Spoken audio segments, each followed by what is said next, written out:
അനുഗ്രഹപ്രദമായ നല്ല രാത്രിക്കായി ദൈവത്തെ സ്തുതിക്കുന്നു. യോഹന്നാന്റെ സുവിശേഷം 10-ാം അധ്യായത്തിന്റെ 4-ാമത്തെ തിരുവെടുത്താണ് ഈ രാത്രിയിലെ തിരുവചന ചിന്തയ്ക്ക് അടിസ്ഥാനമായിട്ട് വായിച്ചിരിക്കുന്നത്.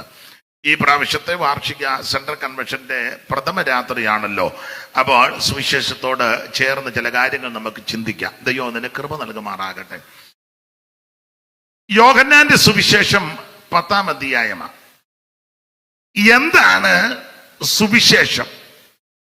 ഏതാണ് സുവിശേഷം? അപ്പൊ അത് ചിന്തിക്കുന്നതിന് മുമ്പ് തന്നെ ഈ പുസ്തകം സത്യവേദ പുസ്തകം, ഇവിടെ ഇരിക്കുന്ന എല്ലാവർക്കും ഇത് അറിയാം. സ്റ്റേജിൽ ഇരിക്കുന്ന എൻ്റെ സഹോദരന്മാരെല്ലാം ഇത് മനപ്പാഠം പഠിച്ചേച്ചിരിക്കുക. പിന്നെ ഞാൻ പറയുന്നു ഒക്കുന്നുണ്ടോ എന്ന് നോക്കിയാ നിങ്ങൾ ഇരിക്കുന്നത്. നിങ്ങൾക്കിതെല്ലാം അറിയാം. നിങ്ങളും അത്ര മോശക്കാരല്ല. പണ്ടൊരു സഹോദരി പറഞ്ഞ പോലെ എൻ്റെ ഭർത്താവും അത്ര മോശമല്ലെന്ന്. അപ്പൊ എന്ന് പറഞ്ഞതുപോലെ നിങ്ങൾക്ക് ഇതെല്ലാം അറിയാം. അറിയാത്ത ആരെങ്കിലും ഇവിടെ വന്നിട്ടുണ്ടെങ്കിൽ, ഓൺലൈനിൽ കേൾക്കുന്നുണ്ടെങ്കിൽ അവരുടെ അറിവിന് പറയാം. ഈ പുസ്തകം 66 പുസ്തകങ്ങൾ അടങ്ങുന്ന മഹത്തായ പുസ്തകമാണ് സത്യവേദ പുസ്തകം. ആദ്യ പുസ്തകം ഉൽപ്പത്തി പുസ്തകം, ഒടുവിലത്തെ പുസ്തകം വെളിപ്പാട് പുസ്തകം, ഇങ്ങനെ 66 പുസ്തകം. ചില ആൾക്കാരുടെ കയ്യില് പുസ്തകം അല്പം കൂടുതലുണ്ട്. അതാരാന്ന് ഞാൻ പറയത്തില്ല, അവരെ കാണുമ്പോൾ അറിയാം. ഈ ഏരിയയിലും ഉണ്ട്. അപ്പൊ അവരുടെ പോക്കും നടപ്പും എടുപ്പും ഉടുപ്പും ഒക്കെ കാണുമ്പോൾ അറിയാം അത് പുസ്തകം കൂടുതലുള്ള ആൾക്കാരാ പോകുന്നത്. അപ്പൊ എന്തായാലും ഇത് 66 പുസ്തകം, ആദ്യത്തെ പുസ്തകം ഉൽപ്പത്തി പുസ്തകം, ഒടുവിലത്തെ പുസ്തകം വെളിപ്പാട് പുസ്തകം. ഇതൊക്കെ നിങ്ങൾക്ക് അറിയാം. അറിയാത്തവരുടെ അറിവിനാ. കാരണം നമ്മൾ എന്തുവാ ഇവിടെ പറയുന്നതെന്ന് ചിലർക്ക് മനസ്സിലാകുകയില്ല. അപ്പൊ അത് ഇന്ന കാര്യമാണെന്ന് അറിയണം. അതിനാ ഈ 66 പുസ്തകം ഏതാണ്ട് 1600 കൊല്ലങ്ങൾ കൊണ്ടാ എഴുതി തീർത്തത്. ഏതാണ്ട് 40 എഴുത്തുകാര് 1600 കൊല്ലം കൊണ്ട് വിവിധ രാജ്യങ്ങളിലിരുന്നാണ് ഈ പുസ്തകം എഴുതി തീർത്തിരിക്കുന്നത്. അതിൽ പലരും തമ്മിൽ കണ്ടിട്ടില്ല, ആശയവിനിമയങ്ങളൊന്നും നടത്തിയിട്ടുമില്ല. ഇന്നത്തെ പോലെ അതിനുള്ള സാധ്യതകൾ അന്നില്ല. പക്ഷെ ഇവര് എഴുതി ഇത് തീർന്നപ്പോൾ ഇതെല്ലാം ഒത്തെന്നുള്ളതാ വിശേഷത. തിരുത്തണ്ട വന്നിട്ടില്ല, തെറ്റുണ്ടെന്ന് പറയേണ്ട ഗതികേട് വന്നിട്ടില്ല. ഉൽപ്പത്തി പറഞ്ഞത് വെളിപ്പാട് പുസ്തകം എത്തുമ്പം വെട്ടേണ്ട ഗതികേടൊന്നും പുസ്തകത്തിന് വന്നിട്ടില്ല. കാരണം ഇവരിലെല്ലാം വ്യാപരിച്ചത് ദൈവത്തിന്റെ പരിശുദ്ധാത്മാവാണ്. ആത്മ നിയോഗം പ്രാപിച്ചാണ് ഇവരെല്ലാം ഇത് എഴുതിയത്. ദൈവത്തിന് മഹത്വം. അപ്പോൾ ഈ പുസ്തകത്തെ 2 ഭാഗങ്ങളായിട്ടാ, പഴയ നിയമവും പുതിയ നിയമവും. അപ്പം ഒരു കാര്യം പറയാം, കൂടുതൽ നിയമം ആചരിക്കേണ്ടത് നമ്മളാ. നിയമം തെറ്റിക്കാതെ പോകേണ്ടതും നമ്മളാ. പക്ഷെ കൂടുതൽ നിയമം തെറ്റിക്കുന്നതും എന്ന് ഞാൻ പറയുന്നില്ലെങ്കിൽ ശ്രദ്ധിച്ചാൽ മതി. ദൈവത്തിന് മഹത്വം. 2 പേര് പോകേണ്ട ബൈക്ക് 4 പേരാ പോകുന്നത്. തെറ്റിക്കുന്നുണ്ട്. സിഗ്നൽ ഉണ്ടെങ്കിലും നമ്മൾ കയറി അങ്ങ് പോവുക. ആട്ടെ, ഞാൻ ഒരു ഉദാഹരണം പറഞ്ഞതേ ഉള്ളൂ. ദൈവത്തിന് മഹത്വം. ഇങ്ങനെയുള്ള ഈ പുസ്തകം 2 ഭാഗം, നിയമങ്ങൾ, പഴയ നിയമവും പുതിയ നിയമവും. നമുക്കറിയാം, പഴയ നിയമം 39 പുസ്തകം, പുതിയ നിയമം 27 പുസ്തകം. ആ 39 പുസ്തകം 32 പേര് ചേർന്ന് എഴുതി. പുതിയ നിയമത്തിലെ 27 പുസ്തകം 8 പേര് ചേർന്ന് എഴുതി. ആ പുതിയ നിയമത്തിലെ 27 പുസ്തകം 8 പേര്. ആ 8 പേര് 4 പേര് അപ്പോസ്തലന്മാരും 4 പേര് അപ്പോസ്തലന്മാരല്ല. അപ്പോസ്തലന്മാര് 4 പേര്. 1 പത്രോസ്, 2 യോഹന്നാൻ, 3 പൗലോസ്, 4 മത്തായി. ഇവര് 4 പേര് ചേർന്നാണ് ഈ അപ്പോസ്തലന്മാർ. 4 പേര്. 4 പേര് അപ്പോസ്തലന്മാരല്ല. അതിൽ 1 യാക്കോബ്, 2 യൂദ, 3 മർക്കോസ്, 4 ലൂക്കോസ്. ആ 4 പേര്, 2 പേര് 2 അപ്പോസ്തലന്മാരുടെ കൂടെ ശുശ്രൂഷ ചെയ്തവരാ. 1 മർക്കോസും 2 ലൂക്കോസും. മർക്കോസ് പത്രോസിന്റെ കൂടെയും ലൂക്കോസ് പൗലോസിന്റെ കൂടെയും. ഇങ്ങനെയാണ് 8 പേര് പുതിയ നിയമത്തിലെ 27 പുസ്തകം എഴുതി തീർത്തത്. അതിൽ പുതിയ നിയമത്തിലെ പുസ്തകം തരംതിരിച്ച് പഠിക്കുമ്പോൾ ആദ്യത്തെ 5 പുസ്തകം ചരിത്ര പുസ്തകങ്ങളാണ്. 5 പുസ്തകം. അത് 4 പുസ്തകം സുവിശേഷവും, അത് യേശുക്രിസ്തുവിന്റെ ചരിത്രമാണ്. ആദ്യത്തെ 5 പുസ്തകം ചരിത്ര പുസ്തകമാണ്. അതിൽ 4 പുസ്തകം മത്തായി, മർക്കോസ്, ലൂക്കോസ്, യോഹന്നാൻ. ഈ 4 പുസ്തകം യേശുക്രിസ്തുവിന്റെ ചരിത്രവും അഞ്ചാമത്തെ പുസ്തകമാകുന്ന ഈ അപ്പോസ്തല പ്രവൃത്തി ആദിമ സഭയുടെ ചരിത്രമാണ്. ഇങ്ങനെയാണ് 5 ചരിത്ര പുസ്തകങ്ങൾ. പിന്നീട് ലേഖന പരമ്പരകളാ. നമുക്കറിയാം, റോമാലേഖനം മുതൽ യൂദയുടെ ലേഖനം വരെ 21 ലേഖനം. അത് മുഴുവൻ ഉപദേശ വിഷയങ്ങളാണ്. റോമാലേഖനം മുതൽ യൂദയുടെ ലേഖനം വരെ മുഴുവൻ ഉപദേശങ്ങളാ. എന്ന് പറഞ്ഞാൽ സഭയ്ക്കകത്ത് വന്നു കഴിഞ്ഞാൽ ഉപദേശം കൊടുക്കണം നന്നായിട്ട്. വെളിയിൽ രക്ഷകയുടെ ദൂത് പറയണം. യേശു ക്രിസ്തു മാത്രം രക്ഷകൻ. ആ രക്ഷകയുടെ ദൂത് കേട്ട് യേശുവിനെ രക്ഷിതാവായി സ്വീകരിച്ച് അകത്തു വന്നു കഴിഞ്ഞാൽ പിന്നെ രക്ഷകയുടെ ദൂതല്ല കൊടുക്കേണ്ടത്, ഉപദേശങ്ങൾ കൊടുക്കണം. അതാണ് റോമാലേഖനം മുതൽ യൂദയുടെ ലേഖനം വരെ 21 ലേഖനം ഉപദേശ വിഷയങ്ങളാണ്. ഒടുവിൽ വെളിപ്പാട് പുസ്തകം. അങ്ങനെയാണ് പുതിയ നിയമത്തിലെ പുസ്തകങ്ങൾ. ഇന്ന് രാത്രി നമ്മൾ പുതിയ നിയമ പുസ്തകമാകുന്ന യോഹന്നാന്റെ സുവിശേഷം 10-ാം അധ്യായത്തിന്റെ 4-ാമത്തെ തിരുവെഴുത്താണ് ചിന്തയ്ക്ക് അടിസ്ഥാനമായിട്ട് വായിച്ചത്. യോഹന്നാന്റെ സുവിശേഷം. എന്താണ് സുവിശേഷം? എല്ലായിടങ്ങളിലും ഞാൻ പറയുന്ന കാര്യം ഒന്നുകൂടെ ആവർത്തിക്കുക. കാരണം സുവിശേഷ യോഗമായതുകൊണ്ട് അത് പറയാതിരിക്കാൻ ഒക്കത്തില്ല. ചിലർക്ക് ഇത് കേൾക്കുമ്പോൾ ഇന്നാള് കേട്ടതല്ലയോ എന്ന്. അത് ശരിയാ. ഇന്നാള് ശ്വാസം വിട്ടതാ, പിന്നെ വിട്ടില്ലേ? ഞാൻ മിനിഞ്ഞാന്നൊന്ന് വിട്ടതാ. നിരന്തരം വിട്ടുകൊണ്ടിരിക്കുക. ഞാൻ കഴിഞ്ഞ ആഴ്ച ഭക്ഷണം കഴിച്ചതാ, പിന്നെ കഴിക്കില്ല. അത് കഴിഞ്ഞ് എത്ര നേരം, ഒരു ദിവസം തന്നെ എത്ര നേരം ഇപ്പൊ തന്നെ കഴിച്ച് പരുവക്കേടായിട്ടാണ് ചെല്ല് വന്നിരിക്കുന്നത്. കാരണം ഇരിപ്പ് കാണുമ്പോൾ അറിയാം ശ്വാസം പോലും വിടാൻ ചിലക്ക് പറ്റുന്നില്ല. അപ്പൊ കുറ്റമല്ലീ പറഞ്ഞത്, ശരീരത്തിന്റെയും വിശപ്പിന്റെ അനുസരിച്ചാ കഴിക്കുന്നത്. അപ്പോൾ എന്ന് പറഞ്ഞതുപോലെ ഇതെത്ര കേട്ടാലും മതി വരികയില്ല. അപ്പൊ അതുകൊണ്ട് ഇത് സുവിശേഷ യോഗമാണല്ലോ. എന്താണ് സുവിശേഷം? ശ്രദ്ധിക്കുക. സുവിശേഷം മതം മാറ്റുകല്ല, സഭ മാറ്റുകല്ല, സംഘടന മാറ്റുകല്ല, ആൾക്കാരുടെ സ്വൈര്യം കെടുത്തുകല്ല. അങ്ങനെയുള്ള മാർഗങ്ങൾ ഒത്തിരി ഉണ്ട്. സ്വസ്ഥത കെടുത്തി, സ്വൈര്യം കെടുത്തി. നമ്മുടെ ആൾക്കാർ ചെല്ലുമ്പോഴേ പറയും 9 ആകുമ്പോൾ നിർത്തണമെന്ന്. അത് നല്ലതാ. വണ്ടിയില്ലാത്തവരുണ്ട്, ദൂരെ പോകേണ്ടവരുണ്ട്, 9:15 ഇഞ്ചക്ഷൻ എടുക്കേണ്ടവരുണ്ട്. അതിന് ഇവിടെ വെച്ചുകൊണ്ടിരുന്ന കാര്യം താഴെ വീണെങ്കിൽ 9:45 2 ഉണക്കച്ചപ്പാത്തി അടിക്കുന്നവരുണ്ട്.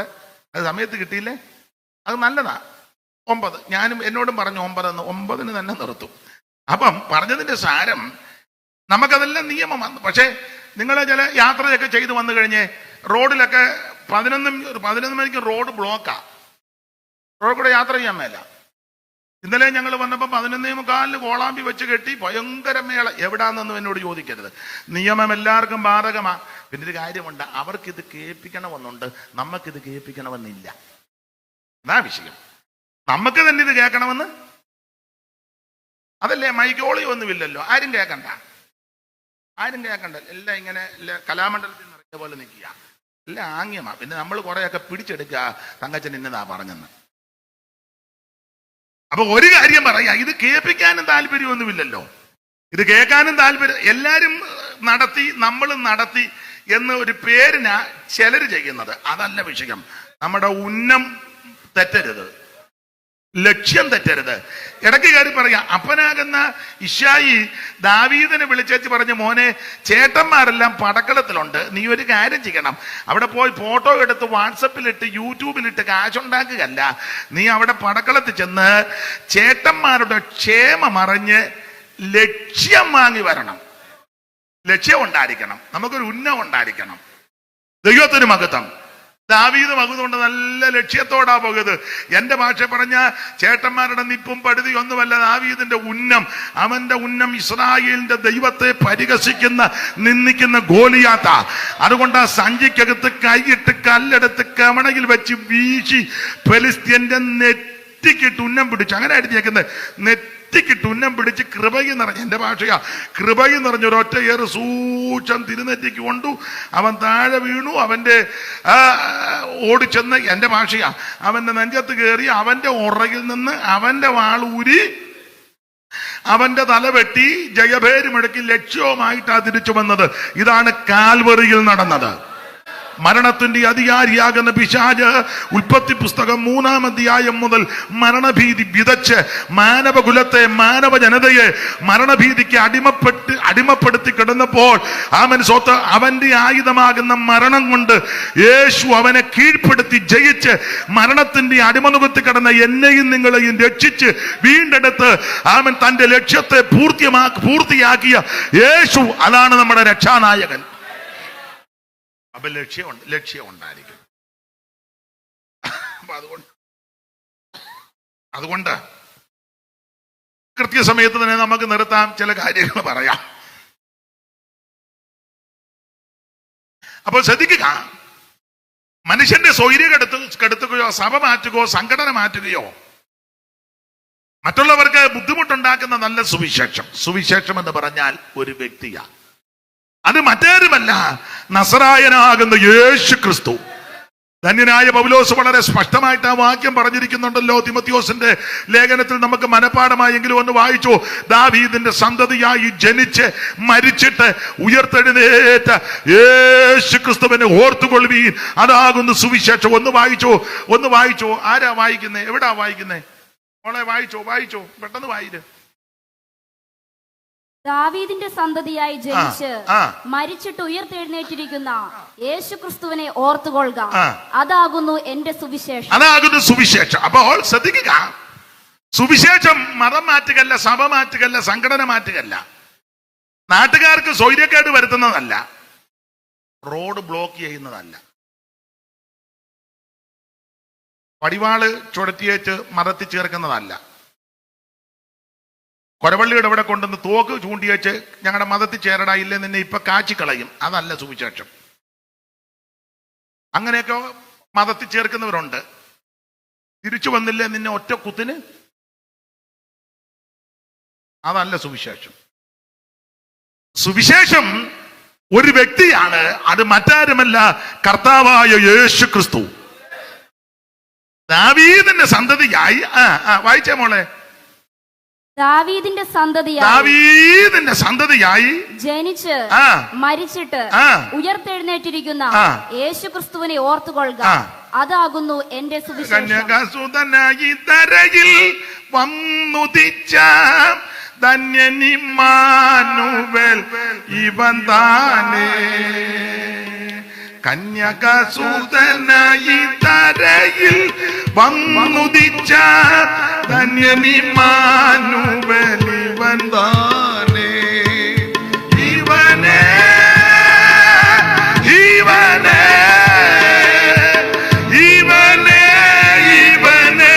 ക്രിസ്തേശുരക്ഷകൻ ഇവൻ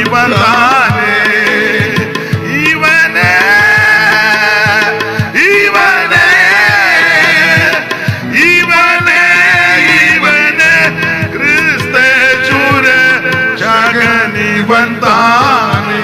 അപ്പൊ ശ്രദ്ധിക്കുക, കന്യാശൂന്യമായി ഭൂമിയിൽ അവതരിച്ച നസറയനാകുന്ന യേശു ക്രിസ്തു, ദാവീദിന്റെ സന്തതിയായി ജനിച്ച് അവൻ മരിച്ച് ഉയർത്തെഴുന്നേറ്റ യേശു ക്രിസ്തു, അതാ സുവിശേഷം. ഓടിച്ചു പറയാം. ഇനി എന്തിനാ സുവിശേഷം? കുറെ ആൾക്കാരുടെ വൈദ്യപ്പിഴപ്പിനല്ല. എല്ലാരും വൈദ്യപ്പിഴപ്പിനാ ഇല്ലേ? എല്ലാരും ആരാ വൈദ്യപ്പിഴപ്പിനില്ലാതെ ജീവിക്കുന്നത്? എല്ലാരും വൈദ്യപ്പിഴപ്പിനാ.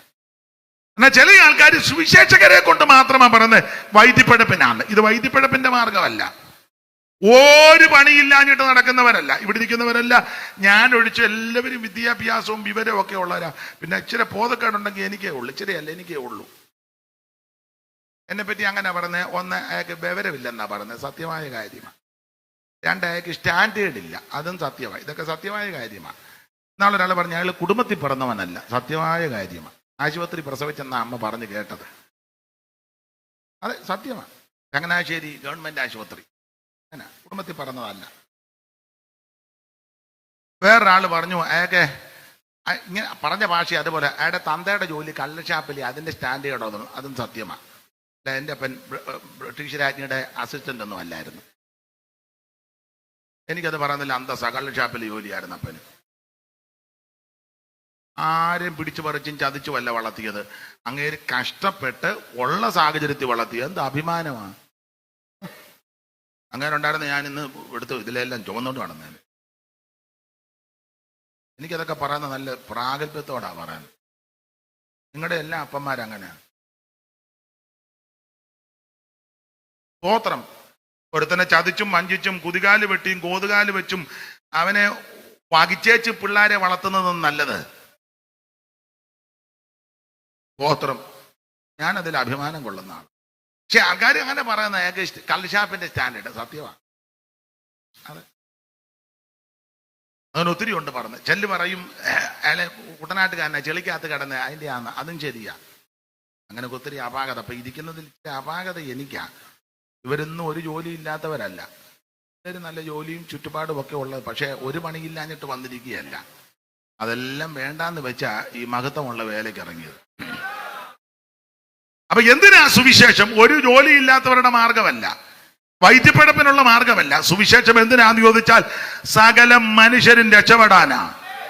സകല മനുഷ്യവർഗവും രക്ഷപ്പെടണം. വായിച്ചേ തീത്തോസിന്റെ ലേഖനം 2-ാം അധ്യായത്തിന്റെ 11-ാം വാക്യം. അറിവുള്ള വാക്യമെങ്കിലും വായിച്ചു. തീത്തോസ് 2:11 പെട്ടെന്ന് വായിക്കുമോളെ. സകല മനുഷ്യർക്കും രക്ഷാകരമായ ദൈവകൃപ ഉദിച്ചു. സകല മനുഷ്യർക്കും രക്ഷാകരമായ ദൈവകൃപ ഉദിച്ചുവല്ലോ. നാം ഭാഗ്യകരമായ പ്രത്യാശയ്ക്കായിട്ട് മഹാദൈവവും നമ്മുടെ രക്ഷിതാവുമായ യേശുക്രിസ്തുവിന്റെ തേജസ്സിന്റെ പ്രത്യക്ഷതയ്ക്കായിട്ട് കാത്തുകൊണ്ട് ഭക്തികേടും പ്രപഞ്ചമോഹങ്ങളും വർജിച്ചിട്ട് ഈ ലോകത്തിൽ സുബോധത്തോടും നീതിയോടും ദൈവഭക്തിയോടും കൂടെ ജീവിച്ചു പോരേണ്ടതിന് അത് നമ്മെ ശിക്ഷിച്ചു വളർത്തുന്ന വിസ്തരിക്കുന്നില്ല. ആ നിങ്ങൾ ശ്രദ്ധിച്ചോ. സകല മനുഷ്യരും രക്ഷപ്പെടാൻ. എന്റെ സ്നേഹിത സുഹൃത്തെ, പ്രിയപ്പെട്ടവരെ, രക്ഷപ്പെടാൻ ഒറ്റ മാർഗം, രക്ഷിക്കപ്പെടാൻ ഒറ്റ വഴി, രക്ഷാനിർണയം പ്രാപിക്കാൻ ഒരേ ഒരു മാർഗം. അത് മറ്റൊന്നുമല്ല, നസറേയനാകുന്ന യേശുക്രിസ്തു. മറ്റൊരുത്തനിലും രക്ഷയില്ല. നാം രക്ഷിക്കപ്പെടുവാൻ ആകാശത്തിന് കീഴിൽ മനുഷ്യരുടെ ഇടയിൽ നൽകപ്പെട്ട ഒരേ ഒരു നാമം, യേശുവിന്റെ നാമം.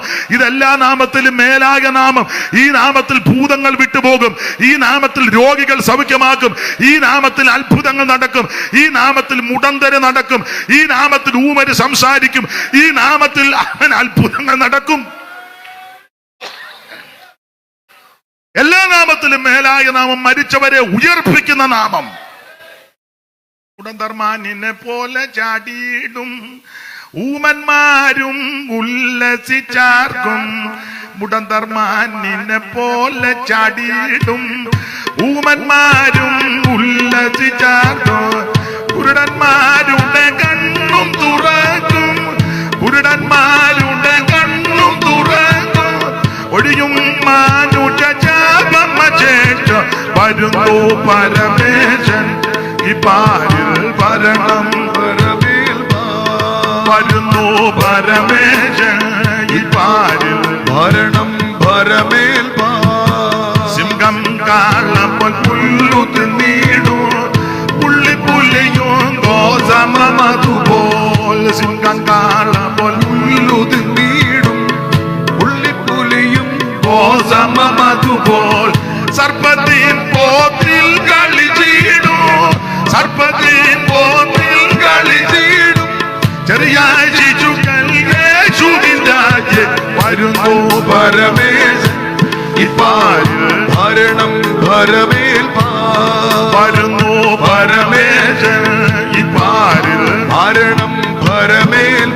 അപ്പൊ ശ്രദ്ധിക്കുക, എല്ലാ നാമത്തിലും മേലായ നാമം യേശുവിന്റെ നാമം. പകർന്ന തൈലം പോലെ ഈ നാമം എവിടെ ഉയർത്തപ്പെട്ടിട്ടോ അവിടെ എല്ലാം അനുഗ്രഹവും വിടുതലുമാണ്.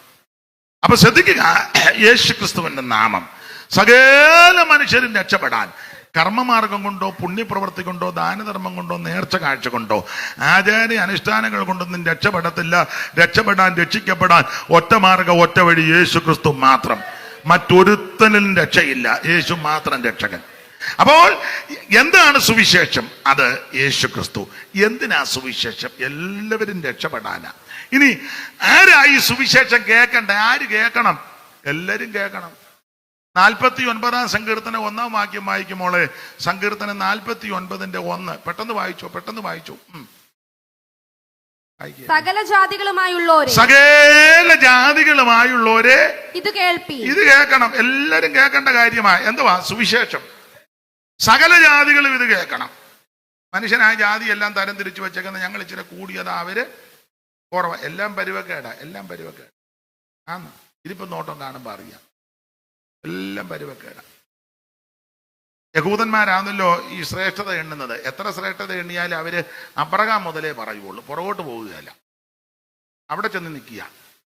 അങ്ങനല്ലേ? അബ്രഹാം ഞങ്ങളുടെ അതിന് തെരവിൻ്റെ കാര്യം എന്നാ പറയാത്തെ? അത് പരുവക്കേടാ.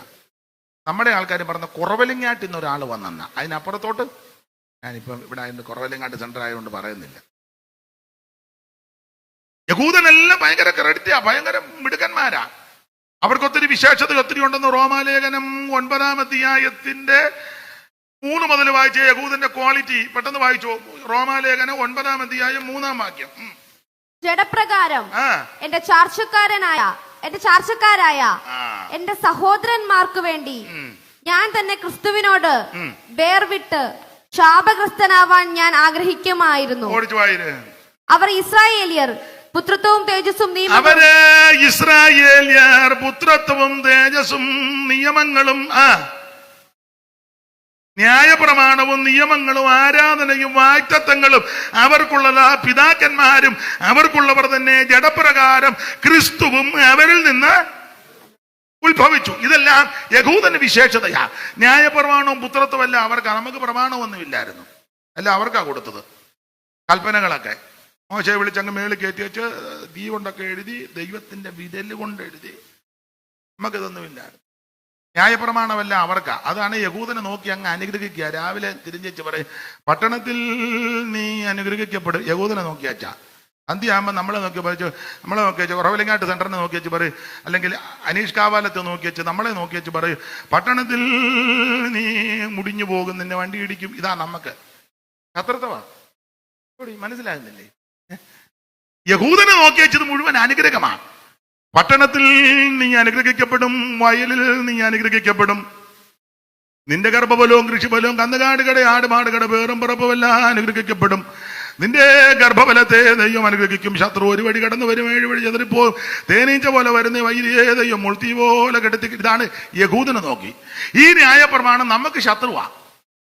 നമ്മളെ നോക്കി വെച്ച് പറയാ, പട്ടണത്തിൽ നിന്നെ വണ്ടി ഇടിക്കും, നിന്റെ വിത്ത് ഒന്നും കിളുക്കിയാൽ, അഥവാ കിളുത്താലും മൊത്തം മുഞ്ഞ വീഴും. നമുക്കുള്ളതാ. എന്റെ കന്നുകാലി ഒരെണ്ണം പോലും ചെന പിടിക്കുകയല്ല, മുഴുവൻ വെട്ടുപാദം വന്നവസാനം ഇറച്ചി വെട്ടുകാരൻ വേവിക്ക് കൊടുക്കാനേ നമ്മളെ നോക്കിയതാ പറയുന്നത്. നിന്റെ കുഞ്ഞുങ്ങളെല്ലാം കാലാപ്രതല്ലിപ്പോ ഒരെണ്ണം പോലും ഗതി പിടിക്കുകയല്ല, നമുക്ക് തരുന്നതാ ന്യായപ്രമാണം. ആണെന്ന് ശത്രു നിന്നെ എടുത്ത് അമ്മാനമാടും, അവസാനം നീ തൂങ്ങിച്ചാകും. ഇതൊക്കെയാണ് നമുക്ക് തന്നത്. അപ്പൊ ഇങ്ങനെ ഈ ന്യായപ്രമാണം ശത്രുതയായി നമ്മോട് ഇടപെട്ടപ്പോൾ ആ ന്യായപ്രമാണത്തെ നിവർത്തിക്കുവാൻ ഒരുവൻ നമുക്ക് വേണ്ടി കാൽവരിയിൽ ജീവനെ തന്ന് ആ ശത്രുത മാറ്റി നമുക്ക് പുത്രത്തെ നൽകിയവൻ ആ ക്രിസ്തു. സ്തോത്രം. ആ ശുശ്രൂഷയെ പറ്റി പറയുന്നത് കൊല്ലുന്ന ശുശ്രൂഷ, അത് കല്ലിലെ ശുശ്രൂഷ. നമുക്ക് അത് മാറ്റിവെച്ച് ആത്മാവിന്റെ ശുശ്രൂഷ ജീവിപ്പിക്കുന്നത്. ചെറിയാച്ചൻ മധുരക്കിട്ട മധുരഗായകനാ. പഴയ പാട്ടൊക്കെയാ ഇഷ്ടം. പാടാൻ ട്യൂണൊന്നുമില്ല. ടോമൻ പാസ്റ്ററെ പോലെ ഒന്നും പാടാൻ ഒക്കത്തില്ല, അദ്ദേഹത്തെ പോലും ഒക്കത്തില്ല. ക്ഷമിക്കണം തെറ്റുകയാണെങ്കിൽ. ദൈവത്തിന് മഹത്വം. എങ്കിലും സന്തോഷം കൊണ്ട് പാടുക എന്ന് അവകാശപ്പെടുകയല്ല പറയുക. എം ഇ ചെറിയാച്ചൻ്റെ ഒരു വരി ഇങ്ങനുണ്ട്. കല്ലുകളിൽ വരച്ചതാ ചാവിൻ ശുശ്രൂഷയ്ക്കുള്ളിൽ ഇരുന്ന ഈ നമ്മെ, കല്ലുകളിൽ വരച്ചതാ ചാവിൻ ശുശ്രൂഷയ്ക്കുള്ളിൽ ഇരുന്ന ഈ നമ്മെ, അല്ലൽ കൂടാതെ തന്റെ തുല്യം ഇല്ലാത്തത്, അല്ലൽ കൂടാതെ തന്റെ തുല്യം ഇല്ലാത്തത്, അല്ലൽ കൂടാതെ തന്റെ തുല്യം ഇല്ലാത്തത്, ഉള്ളിൽ കടത്തി പുതു ഉള്ളം പകർന്ന അവന്റെ ഭജന സമാജമേ, നിങ്ങളശേഷം ജീവനാഥനെ. ഞങ്ങൾ തമ്മിൽ അങ്ങോട്ട് ഒക്കുന്നില്ല. 2 ദിവസം കഴിയാണേ ഓക്കും. പെട്ടെന്നായതുകൊണ്ട് നിങ്ങൾ അവിടെ ഇരുന്നു, നിങ്ങൾ വേണമെങ്കിൽ പറഞ്ഞതാ. 2 ദിവസം അത് അവരുടെ കുറ്റമല്ല. 2 ദിവസം ഞങ്ങൾ ഒന്നിച്ചാണെങ്കിൽ കഴിക്കണമെങ്കിൽ വന്നേന്. തൊടു കഴിക്കായതുകൊണ്ടാണ്. കല്ലുകളിൽ വരച്ചതാ ചാവിൻ ശുശ്രൂഷയ്ക്കുള്ളിൽ ഇരുന്ന ഈ നമ്മെ, അല്ലൽ കൂടാതെ തന്റെ തുല്യം ഇല്ലാത്തത്, അല്ലൽ കൂടാതെ തന്റെ തുല്യം ഇല്ലാത്തത്, അല്ലൽ കൂടാതെ തന്റെ തുല്യം ഇല്ലാത്തതയ്ക്കുള്ളിൽ കടത്തി പുതു ഉള്ളം പകർന്ന അവന്റെ വചന സമാജമേ നിങ്ങളശം ജീവനാഥനെ സ്തുതിപ്പി നിങ്ങളശം ജീവനാഥനെ സ്തുതിപ്പി. അപ്പൊ ശ്രദ്ധിക്കുക, ന്യായപ്രമാണവും പുത്രത്വവും വാഗ്ദത്തമല്ല യഹൂദനാ. അപ്പൊ ഈ യഹൂദജാതി അബ്രഹാം മുതലാ തുടങ്ങുന്നത്. ഇവരുടെ വിശേഷത അതാ. യഹൂദന്റെ വിശേഷത ഇതാ. അപ്പൊ തന്നെ യഹൂദന്റെ കുഴപ്പടിയുണ്ട്. നമ്മുടെ നാട്ടിലും ചിലർ യഹൂദന്മാരാണെന്ന് അവകാശപ്പെടുന്ന ആൾക്കാരുണ്ട്. എന്നോട് ഒരാൾ പറഞ്ഞു ഇത് യഹൂദ രക്തമാണെന്ന് പറഞ്ഞു. ഞാൻ പറഞ്ഞു ഇപ്പൊ പറഞ്ഞിരിക്കട്ടെ, മേൽ ആരോടും ഒന്നാ തന്നെ കേരളത്തിൽ നിന്നുകൊണ്ട് യഹൂദനാന്ന് പറയരുത്. അതെന്നാ വിഷയം? അത് പോരുത്. അല്ല എന്നാലും എന്നാ ഞാൻ പറഞ്ഞു ഒരു വാക്യം വായിച്ച് പറയണോ എന്ന് ചിന്തിച്ചു. ആ വാക്യം ഒന്ന് വായിച്ച് തെസ്സലോനിക്കർക്ക് എഴുതിയ 2-ാം ലേഖനം, 2-ാമല്ലോ തിമോഥെയോസിന്റെ ലേഖനം. ഞാനും വാക്യം തരാം. യഹൂദനാന്നോ ഇനിയും പറയാന്ന് ഉള്ളത്തരവൊന്നും. ഞാൻ യഹൂദനാ, ഞങ്ങളെ കണ്ടാൽ അറിയാൻ മേലെ. തെസ്സലോനിക്കർക്ക് എഴുതിയ 1-ാം ലേഖനം 2:14. യഹൂദനാന്ന് പറയുന്നവർ ഇതുകൂടെ വായിച്ചേച്ചാ ഇനിയും പറയാവൂ. സഹോദരന്മാരെ, യഹൂദിയിൽ ക്രിസ്തുവേശുവിലുള്ള ദൈവസഭകൾക്ക് നിങ്ങൾ അനുകാരികളായി തീർന്നു. അവർ യഹൂദരാൽ അനുഭവിച്ചത് തന്നെ നിങ്ങളും സ്വജാതിക്കാരാൽ അനുഭവിച്ചുവല്ലോ. അടുത്ത വാക്യം. യഹൂദനാന്ന് പറയുന്നവരെല്ലാം ശ്രദ്ധിക്കണേ. ഞങ്ങൾ യഹൂദനാ. അങ്ങനെ ചില ആൾക്കാർ പറയാറുണ്ട്. നിങ്ങൾ കേട്ടിട്ടുണ്ടോ അങ്ങനെയുള്ളവരെ? മിണ്ടുന്നില്ല.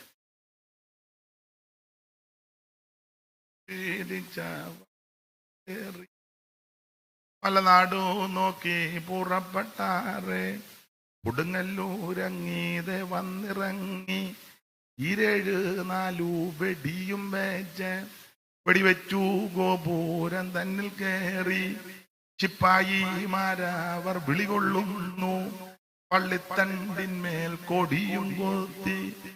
കേട്ടിട്ടില്ലേ? ചെമ്പകരി വെട്ടത്തൂമന്നേനും കൂടെയുണ്ട്. ഉറകാമാർ യൗസേപ്പ് എഴുന്നള്ളുന്നു. കത്തങ്ങൾ 4 ജമ്മജന്മാരവർ കൂടെയുണ്ട്. ഒത്തിരി പേരുണ്ട്. തൊമ്മൻ കീനാനവൻ കൂടെയുണ്ട്. അപ്പം യഹൂദന്മാരാന്ന് പറയുന്നവർ ഈ വാക്യം കൂടെ ഒന്ന് വായിച്ചേ മോളെ, ഒന്നുകൂടെ വായിക്കേ കേക്കട്ടെ. യഹൂദർ കർത്താവായ യേശുവിനെയും സ്വന്തം പ്രവാചകന്മാരെയും കൊന്നവരും. നല്ല ആൾക്കാര്. യഹൂദന്മാര് കർത്താവാകുന്ന യേശുവിനെയും സ്വന്തം പ്രവാചകന്മാരെയും കൊന്നവരും. ഇനി അതുകൊണ്ട് ഞാൻ പറഞ്ഞു വേച്ച യഹൂദന പറയാതിരിക്കുന്ന ഉള്ള മാന്യതയും കൂടെ അടുത്ത വായിക്കുമോളെ. ഞങ്ങളെ ഓടിച്ചു കളഞ്ഞവരും. സുവിശേഷ വേലക്കാരെ ഓടിച്ചു കളഞ്ഞവരും. അടുത്തത് ദൈവത്തെ പ്രസാദിപ്പിക്കാത്തവരും. എന്ത് ചെയ്തവന്മാര് ദൈവത്തെ പ്രസാദിപ്പിക്കാത്തവർ. അടുത്തത് സകല മനുഷ്യർക്കും വിരോധികളും. മുഴുവൻ എണ്ണത്തിന് പാരയാ വിരോധികളും. അടുത്തത് ജാതികൾ രക്ഷിക്കപ്പെടേണ്ടതിന് ഞങ്ങൾ അവരോട് പ്രസംഗിക്കുന്നത് വിലക്കുന്നവരുമാകുന്നു. ഇനി നീ യഹൂദനാന്ന് പറയുവോ? നീ പറയണം ഞാൻ ദൈവ പൈതലാന്ന് പറയണം. സ്തോത്രം. ഞാനൊരു ദൈവ പൈതലാ, ഞാൻ യേശുവിന്റെ പൈതലാ. എന്നെ കേൾക്കുന്ന പ്രിയരെ, വല്ലോ പുകിടാനുണ്ട് കാൽവറി ക്രൂശിലാ. ഞാൻ തന്നെ ജ്ഞാനത്തിലും ധനവാൻ തന്നെ ധനത്തിലും ബലവാൻ തന്നെ ബലത്തിലും പ്രശംസിക്കരുത്. പ്രശംസിക്കുന്നവൻ യഹോവയിൽ പ്രശംസിക്ക്. എനിക്ക് നിങ്ങൾക്കും വല്ലോ പുകിടാനുണ്ടത് അത് കാൽവറി ക്രൂശിലാ. പൗലോസ് പറഞ്ഞ് ജഡത്തിൽ പ്രശംസിപ്പാനൊക്കെ ഒത്തിരി വകയുണ്ട്. പക്ഷേ ഡമസ്കസിന്റെ പടിക്ക വെച്ച് നട്ടുച്ച നേരത്ത് സൂര്യനേക്കാൾ കവിഞ്ഞൊരു പ്രകാശത്തിന് ഞാൻ വഴിപ്പെട്ടു. ഞാൻ ചോദിച്ചു, നീ ആരാ കർത്താവ്? നീ ഉപദ്രവിക്കുന്ന നസറയനാകുന്ന യേശു. ഞാൻ യേശുവിനെ കണ്ടു. കൊരിന്ത്യലേഖനം 15 പൗലോസ് പറയാ, ഒടുവിൽ അകാല പ്രജ പോലുള്ള എനിക്കും അവിടുന്ന് പ്രത്യക്ഷപ്പെട്ടു. ആ പ്രത്യക്ഷത കണ്ട പൗലോസ് പറയാ, ജഡത്തിൽ പ്രശംസിപ്പാനുള്ളതെല്ലാം ഞാൻ ചപ്പന്നും ചവറന്നും വേണ്ടി എനിക്കോ നമ്മുടെ കർത്താവാകുന്ന യേശു ക്രിസ്തുവിന്റെ ക്രൂശിലല്ലാതെ പ്രശംസിപ്പാൻ ഇടവരരുത്. ഇന്ന് രാത്രി എന്നെ കേൾക്കുന്ന ബഹുമാന്യ ദൈവമക്കളെ, വല്ലോ 2 കാര്യം പറയാനുണ്ട്. കാൽവരി ക്രൂശില. കാൽവറി ക്രൂശിൽ കാണും സ്നേഹത്തിൻ പൂർണ്ണത. ശത്രുവാം എന്നെ ദൈവ മിത്രമാക്കി അമേ രക്തവും ചിന്തി യേശു എന്നെ രക്ഷിപ്പാനാ. ഈ സ്നേഹ സ്വരൂപൻ ആത്മസ്നേഹിതൻ രക്തവും ചിന്തി യേശു എന്നെ രക്ഷിപ്പാനാ. ഈ സ്നേഹ സ്വരൂപൻ ആത്മസ്നേഹിതൻ ഓ ദുഃഖത്തിൽ ആശ്വാസമായി രോഗത്തിൽ എൻ സൗഖ്യമായി ഘോര വിപത്തുകളിൽ എന്നെ ശാശ്വത ഭുജങ്ങള മറോടണച്ചിടും ഈ സ്നേഹ സ്വരൂപൻ ആത്മസ്നേഹിതൻ ശാശ്വത ഭുജങ്ങളാൽ മറോടണച്ചിടും ഈ സ്നേഹ സ്വരൂപൻ ആത്മസ്നേഹിതൻ. ഇന്ന് രാത്രി എന്നെ കേൾക്കുന്നത് വല്ലോ പുകിടാനുണ്ട്. കാൽ ഒരു ക്രൂശില്ല, ഓടിച്ചു മുമ്പോട്ട് പോകുക. ഇടയ്ക്ക് സ്തോത്ര കാഴ്ചയുണ്ട്, മറന്നിട്ടില്ല, അത് മറക്കത്തുമില്ല. അപ്പൊ അതുകൊണ്ട് ശ്രദ്ധിച്ചിരുന്നോണം. നീ പാസ്റ്റ് പ്രസംഗിച്ച് ദൈവമേ സ്തോത്ര കാഴ്ച എങ്ങനെ ട്രഷാർ ചിന്തിക്കുക, പുള്ളിക്ക് അത് വെളിവുള്ളവനല്ല. ഇനി അത് വല്ലതും പറഞ്ഞോ അതോ ഇനി എങ്ങനെയാ? ഇല്ലല്ലോ, ഉണ്ടോ? സ്തോത്ര കാഴ്ചയുണ്ട് ദൈവത്തിന്റെ മകൻ. ചില അത് തന്നെ ചിന്തിച്ചിരിക്കുന്ന ആൾക്കാരുണ്ട്. അപ്പൊ അതിനൊരു പരിഹാരം ഉണ്ടാകട്ടെ എന്നോർത്ത് ഞാനങ്ങ് പറഞ്ഞതാ. ദൈവത്തിന്റെ മഹത്വം എഴുന്നേറ്റ് വന്ന് പറയാനും ഒക്കുകയല്ല. അതുകൊണ്ട് ഞാൻ ഇനി മാറി നിൽക്കുന്നുണ്ട്. ഉണ്ട് ഈ കാര്യം ഒന്ന് പറഞ്ഞേച്ച് സ്വോത്ര കാഴ്ച എടുത്ത വാക്യത്തോട് കൂടുപടുത്തിച്ച് അത് പോരായോ? ദൈവത്തിന്റെ മഹത്വം. അപ്പൊ ശ്രദ്ധിക്കുക, എന്താണ് സുവിശേഷം? അത് യേശു ക്രിസ്തു. എന്തിനാണ് സുവിശേഷം? സകല മനുഷ്യരും രക്ഷപ്പെടാൻ. ആരാ സുവിശേഷം കേൾക്കേണ്ടത്? സകല ജാതികളും ഇത് കേൾക്കണം. ഈ മനുഷ്യൻ ആ ജാതിയും തണ്ടി ഒക്കെ തിരിച്ചു വച്ചേക്കുന്നത്. ദൈവത്തിന്റെ വചനം പറയുന്നത് അവൻ സകല എണ്ണം ഒറ്റ ഒരുത്തന്റെ സന്തതിയാണ്. ഇവിടെ ഇരിക്കുന്ന മുഴുവനും ഒരെണ്ണത്തിന്റെ സന്തതിയാണ്. ഈ പുസ്തകം പഠിപ്പിക്കുന്നത് അത് അങ്ങനെ തന്നെ. നിങ്ങൾ അംഗീകരിക്കുകയല്ല, അതെനിക്കറിയാം. എന്നാലും വേദപുസ്തകം അങ്ങനെ പഠിപ്പിക്കുന്നത് അത് അങ്ങനെ തന്നെ, ഒറ്റ ഒരുത്തൻ്റെതായിരിക്കുന്ന മുഴുവൻ. പുസ്തകത്തിൽ ഇങ്ങനെ വാക്യം, ഭൂതലത്തിലെങ്ങും കുടിയിരിക്കുവാൻ അവൻ ഒരുത്തനിൽ നിന്നും മനുഷ്യജാതിയെ ഉളവാക്കി. ഗുരുദേവനോട് ഒരിക്കൽ ഒരാൾ യാത്ര ചെയ്തപ്പോൾ ചോദിച്ചു, ശ്രീനാരായണ ഗുരു അവറുകളോട് ചോദിച്ചു, വർത്താനം പറഞ്ഞ കൂട്ടത്തിൽ അദ്ദേഹം വലിയ ജ്ഞാനിയല്ലയോ, അപ്പോൾ യുക്തിപരമായിട്ടുമൊക്കെ മറുപടി പറയുന്ന ആളാ. അപ്പൊ ചോദിച്ചു, അദ്ദേഹത്തിന്റെ ആ യുക്തിയും ബുദ്ധിയും കഴിവും ആ മുഖത്തുള്ള ആ തേജസ്സും ഒക്കെ കണ്ട് ചോദിച്ചെന്നാ പറഞ്ഞത് ഏത് ജാതിയാണ്. അപ്പം ചോദിച്ചതൊരു ആഢ്യബ്രാഹ്മണനാ ചോദിച്ചത് എന്ന് പറയുന്നു. ഏത് ജാതിയാണ്? അപ്പൊ അദ്ദേഹം തിരിച്ചങ്ങോട്ട് ചോദിച്ചു, കണ്ടിട്ട് എന്നാ തോന്നുന്നു? അപ്പം ചോദിച്ച പുള്ളി പറഞ്ഞ്, കണ്ടിട്ടൊന്നും പിടികിട്ടുന്നില്ല. എന്നാ കേട്ടാലും പിടികിട്ടുകയല്ലെന്ന് പറഞ്ഞു. കണ്ടിട്ട് പിടികിട്ടുകയല്ലേ പിന്നെ സ്തോത്രം. അതുകൊണ്ട് അദ്ദേഹം എഴുതി, ജാതി ചോദിക്കരുത് പറയരുതെന്നൊക്കെയാ. ഭിക്ഷുവും ആ സഹോദരിയും കൂടെ വെള്ളത്തിന്റെ കാര്യം ഏതാ ദുരവസ്ഥക്കകത്തെ ആശാൻ എഴുതിയതാ. എനിക്ക് വന്ന ആശാൻ യോഹന്നാന്റെ സുവിശേഷം 4 പഠിച്ചിട്ടാണോ എഴുതിയതെന്ന് എനിക്കൊരു ഡൗട്ടല്ല, മിക്കാറും അതാ സാധ്യത. സ്തോത്രം. നമുക്കൊക്കെ നമ്മുടെ പാട്ടുകളുണ്ടല്ലോ, എന്ന മട്ട്, ചില പാട്ടിന്റെ എന്ന പാലും പഴവും കൈകളിൽ എന്ന മട്ട്. പിന്നെ നമ്മള് രാവും പകലും അല്ല ചോമനെ എന്ന മട്ട്, അതാ ഒന്നും പിടികിട്ടുന്നു എന്ന മട്ട്. അപ്പം എന്ന് പറഞ്ഞ പോലെ ദുരവസ്ഥ യോഹന്നാൻ 4 എന്ന മട്ട്. അപ്പൊ അതിനകത്ത് ചോദിക്കുന്നുണ്ട്, വെള്ളം ചോദിച്ച ഉടനെ ആ സ്ത്രീ പറഞ്ഞു, അയ്യോ എന്നോട് വെള്ളം ചോദിക്കും, ഞാൻ ചണ്ടാള സ്ത്രീയല്ലേ. അപ്പൊ ബുദ്ധൻ ഭിക്ഷു പറഞ്ഞു, ജാതി ചോദിക്കുന്നില്ല ഞാൻ സോദരി.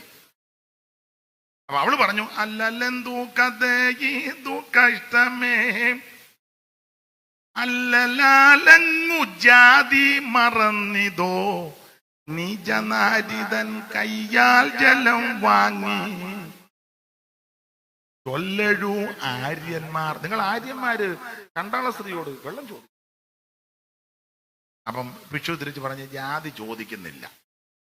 നമ്മുടെ കർത്താവും ആ ശബരിയിൽ കൂടി പോയി സ്ത്രീയോട് വെള്ളം ചോദിച്ചു, കുടിക്കാനില്ല.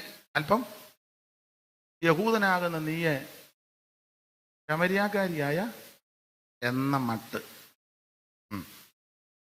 ചോദിക്കുന്നോന്ന് ചോദിച്ചു. അപ്പം കർത്താവ് പറഞ്ഞു,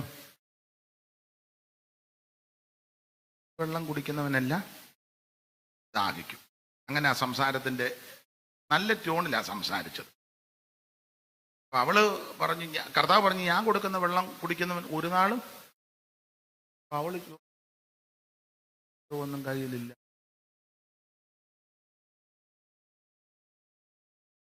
പാടാൻ അറിയത്തില്ല. അറിയാവോ പാട്ട്? കയറില്ല പാളയുമില്ല, പിന്നെങ്ങനെ വെള്ളം കോരും. നിങ്ങൾ എന്നെ എടുക്ക ഒരു വരി പാട്. കിണറിന്റെ തീരത്ത് വെള്ളത്തിനായി ഞാൻ കാത്തിരുന്നു നാരി, ഒരു പാത്രം ദാഹജലം നീ എനിക്കു നൽകി. അയ്യോ നീയൊരു ഭൂതൻ, ഞാൻ ഇന്നൊരു ശമരിയായ സ്ത്രീ, ഞാൻ കോരിയ വെള്ളം തൊട്ടാൽ തീണ്ടലില്ലേ, ഞാൻ കോരിയ വെള്ളം തൊട്ടാൽ തീണ്ടലില്ലേ. നേരമില്ല. അയിത്തോച്ചാടനം ആദ്യം നടത്തിയത് യേശു ക്രിസ്തുവാണ്. ആദ്യം നടത്തി. അതൊക്കെ കഴിഞ്ഞ് എത്രയോ നൂറ്റാണ്ട് കഴിഞ്ഞ ആ വൈക്കം സത്യാഗ്രഹവും പൽപ്പുവിന്റെ നേതൃത്വത്തിലും കണ്ടശ ആളിന്റെ നേതൃത്വത്തിലും അയ്യങ്കാളിന്റെ നേതൃത്വത്തിലും ഒക്കെ ഇതൊക്കെ നല്ല കാര്യമാണ്. പക്ഷെ ആദ്യം നടത്തിയത് ആ മനുസ്തോത്രം യോഹന്നാൻ 4, അത് യേശുവാ. ഇതാ സുവിശേഷത്തിന്റെ മാഹാത്മ്യ ശക്തി. സകല ജാതികളും ഇത് കേൾക്കണം. എല്ലാവർക്കും കേൾക്കാൻ പറ്റുന്ന കാര്യമാ സുവിശേഷം. മറ്റു കാര്യമൊന്നും എല്ലാവർക്കും കേൾക്കാൻ ഒക്കത്തില്ല. അപ്പനും അമ്മയ്ക്കും മക്കൾക്കും എല്ലാം കൂടി ഇരുന്ന് കേൾക്കുന്ന വാർത്തകളാണോ കേൾക്കുന്നത്? അതിലെ പറഞ്ഞ എഴുന്നേറ്റ് പോകും. മൂത്തവര് വർത്താനം പറയുന്നതിനിടെ മൂത്തവര് പറയുന്നതെല്ലാം ദോഷമാണ്. പിള്ളേരോട് പറയല്ലേ, നിങ്ങൾ കേട്ടിട്ടില്ലേ? എന്തുവാണ് മൂത്തവര് നല്ല കാര്യം പറയുക, എന്നെ കൊച്ചുങ്ങൾക്കും കേൾക്കാം. കാരണം മൂത്തവരിന്ന് പറയുന്ന മുഴുവൻ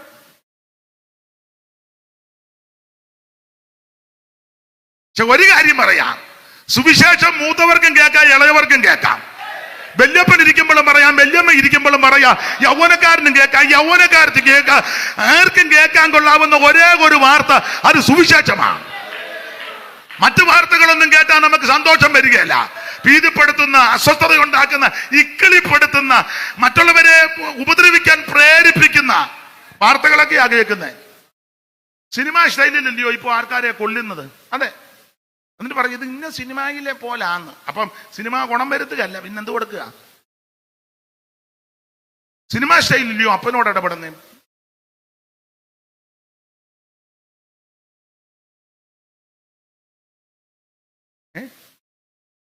അങ്ങനെ പണ്ട് അധ്യാപകരെ കാണുമ്പോൾ നമുക്ക് പേടിയാ.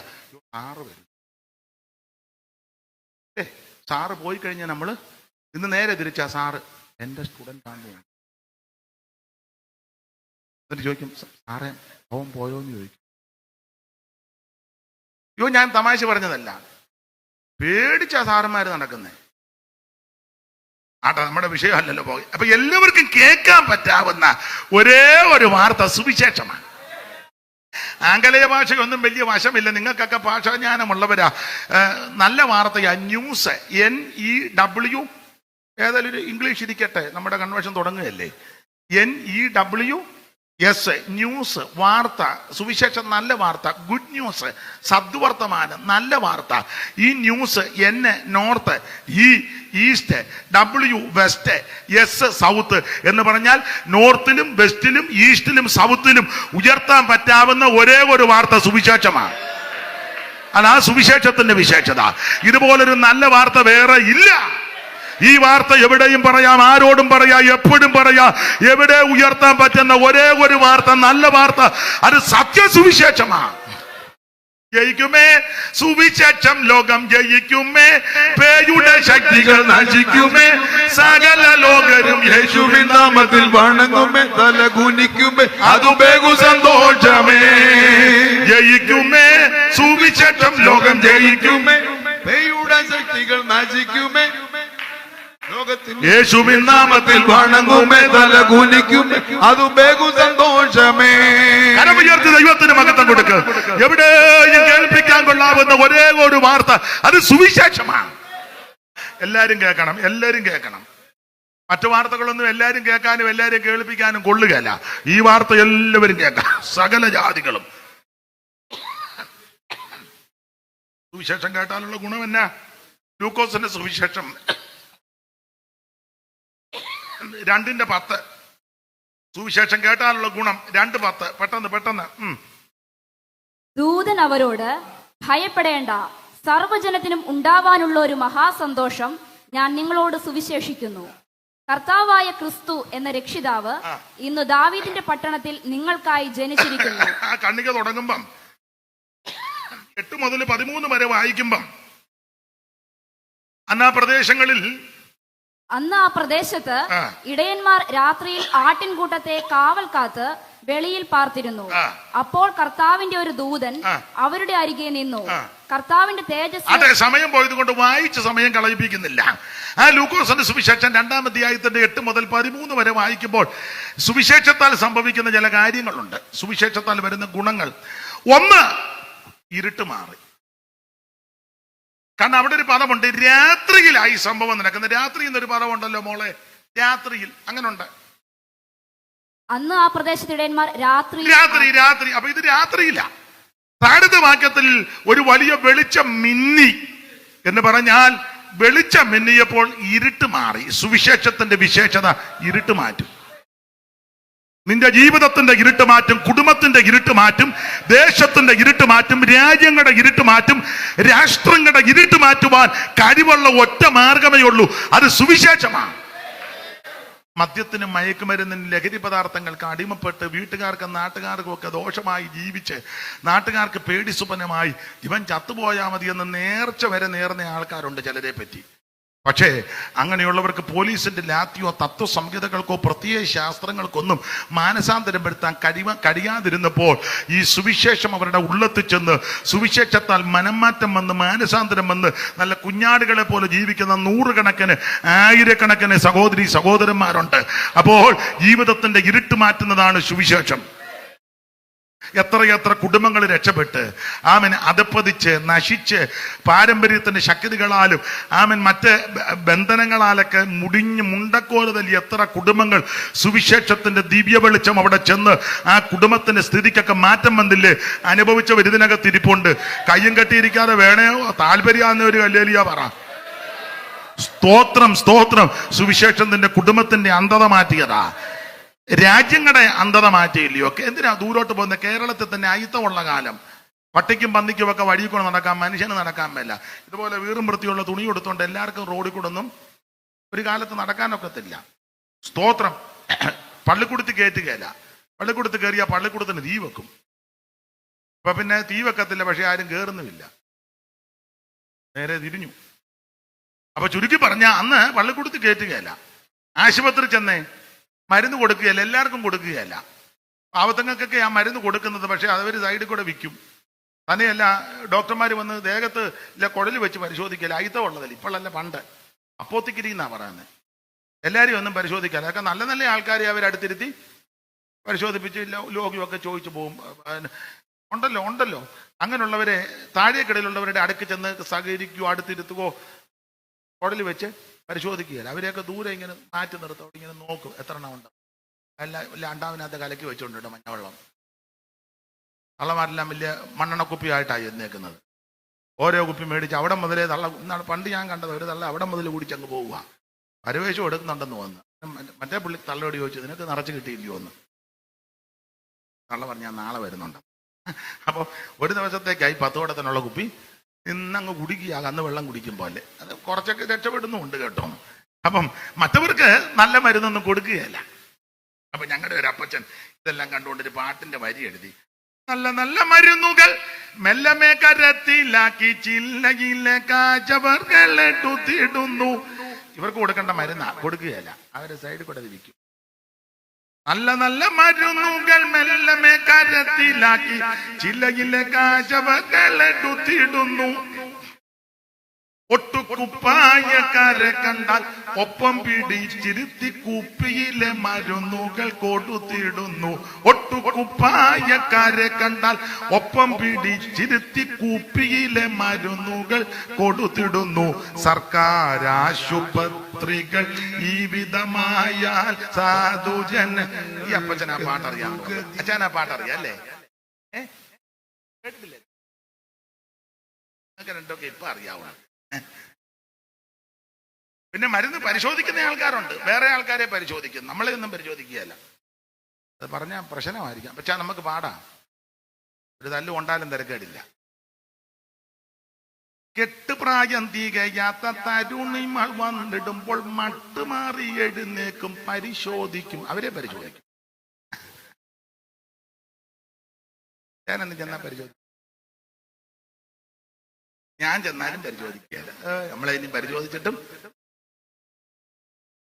കെട്ടുപ്രായം തികയാത്ത തരുണിമർ ചെന്നിടുമ്പോൾ മട്ടുമാറി എഴുന്നേക്കും, പരിശോധിക്കും. ഒട്ടുകുപ്പായക്കാരെ കണ്ടാൽ ഒപ്പം പിടിച്ചിരുത്തി കുപ്പിയിലെ മരുന്നുകൾ കൊടുത്തിടുന്നു. സർക്കാർ ആശുപത്രികളിൽ വിധമായാൽ സാധു ജനങ്ങൾക്ക് എന്തു ഗതി വരും, ആകുലം തീർപ്പാൻ എന്തു വഴി. അപ്പൊ ഇങ്ങനെ വല്ലാത്തൊരു കാലം ഉണ്ടായിരുന്നു കേരളത്തിൽ, ഇരുണ്ട കാലം. അമ്മമാർക്ക് മാറുന്നു മറയ്ക്കാനൊക്കത്തില്ല. അവയവത്തിന് കരം കൊടുക്കണം. ഒരമ്മയ്ക്ക് കരം കൊടുക്കുവാൻ കാശില്ലാത്തത് കൊണ്ട് അവയവൻ ചെത്തി, ചേമ്പലക്കകത്ത് അവയവൻ ചെത്തി. ആ സ്ഥലത്തിന് ഇപ്പോഴും അവയവത്തിന്റെ പേരിലാണ് സ്ഥലം അറിയപ്പെടുന്നത്. വൈരാഗ്യമുള്ളവന്റെ പേര് വസ്തു എഴുതി വെക്കും, കരം കൊടുത്തില്ലേ അവനെ പിടിച്ച്. എനിക്കിപ്പോ ഒരാളോട് വൈരാഗ്യം ഉണ്ട്, അവന്റെ പേരിൽ വസ്തു എഴുതി വെക്കുക.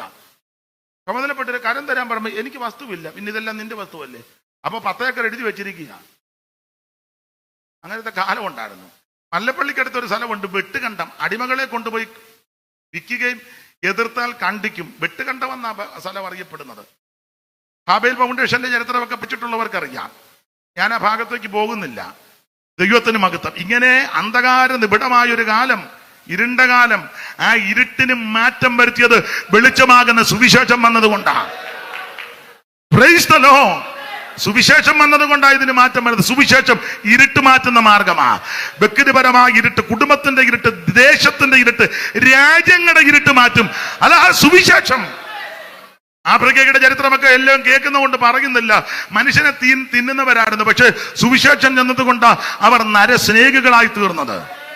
ഇന്ന് രാത്രി ആ സുവിശേഷമായി ഇവിടെ ഉയർത്തുന്നത്. എല്ലാവരും ഇത് കേൾക്കണം, എല്ലാവരും കേൾക്കണം. സുവിശേഷം കേട്ടാൽ ഇരുട്ട് മാറും. താഴത്തെ വാക്യങ്ങളുണ്ട്, ഭയം മാറും, ഭയം മാറും. അവിടെ ദൂതം എന്ന് പറയാ ഭയപ്പെടേണ്ടെന്ന്. എല്ലാവർക്കും പേടിയാ, ഇവിടെ ഇരിക്കുന്ന എല്ലാവർക്കും പേടിയാ. ഒരിക്കൽ എന്നോട് ഒരാൾ പറഞ്ഞു, എനിക്ക് ഒന്നിനെയും പേടിയില്ല, പക്ഷെ എന്റെ ഭാര്യയെ പേടിയാന്ന് പറഞ്ഞു. അപ്പൊ എല്ലാവർക്കും പേടിയാ. എന്റെ വല്യമ്മച്ചി കൊണ്ട് 106 വയസ്സ് കഴിഞ്ഞ് 107 വയസ്സിലോട്ട് കയറുക. നീർക്കോലിയും ചേരയൊക്കെ വന്ന് അമ്മ കൈകൊണ്ട് പിടിച്ച് അതിനെ അടിച്ചു കൊല്ലും. പക്ഷെ അമ്മയ്ക്ക് തവളയെ പേടിയാ, തവളെ. അപ്പൊ ഒന്നല്ലെങ്കിൽ മറ്റൊന്നിനെ.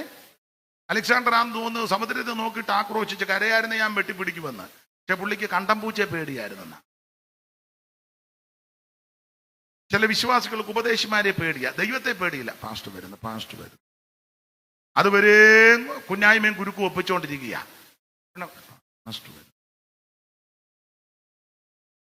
ദൈവം നേരത്തെ വന്നു, അതവിടെ ഞാൻ ഇരുന്നോളും, നിങ്ങൾ ദൈവത്തെ ഭയമില്ല, പക്ഷെ പാസ്റ്ററെ പേടിയാ.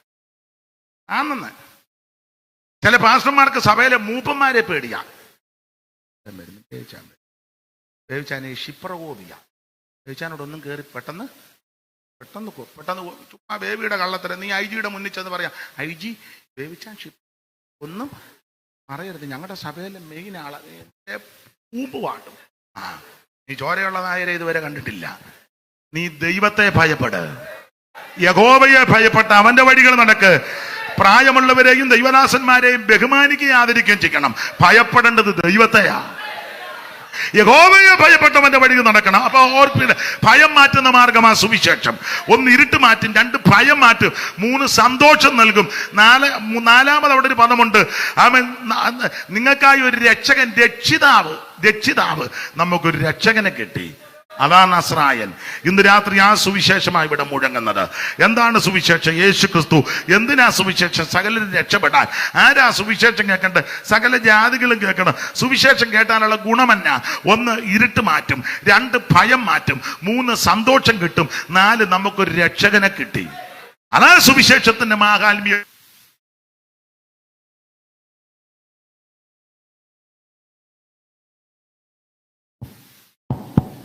ഈ സുവിശേഷത്തിന്റെ വിശേഷത സുവിശേഷം കേട്ടാൽ എന്തൊക്കെ സംഭവിക്കും? വാക്യങ്ങൾ എടുപ്പിക്കുന്നില്ല, നേരമില്ലാത്തത് കൊണ്ടാ. എന്തായി സമയം? 9:30 ഇപ്പൊ തന്നെ നമുക്ക് സ്തോത്ര കാഴ്ച 9 നിർത്തുകയും ചെയ്യും. സ്തോത്ര കാഴ്ച എടുത്ത് വെച്ച് ബാക്കി പറയാം. ഇതുകൂടെ ഒന്ന് പറഞ്ഞേച്ച് വേറെ ഉണ്ട് പറയാൻ. അപ്പം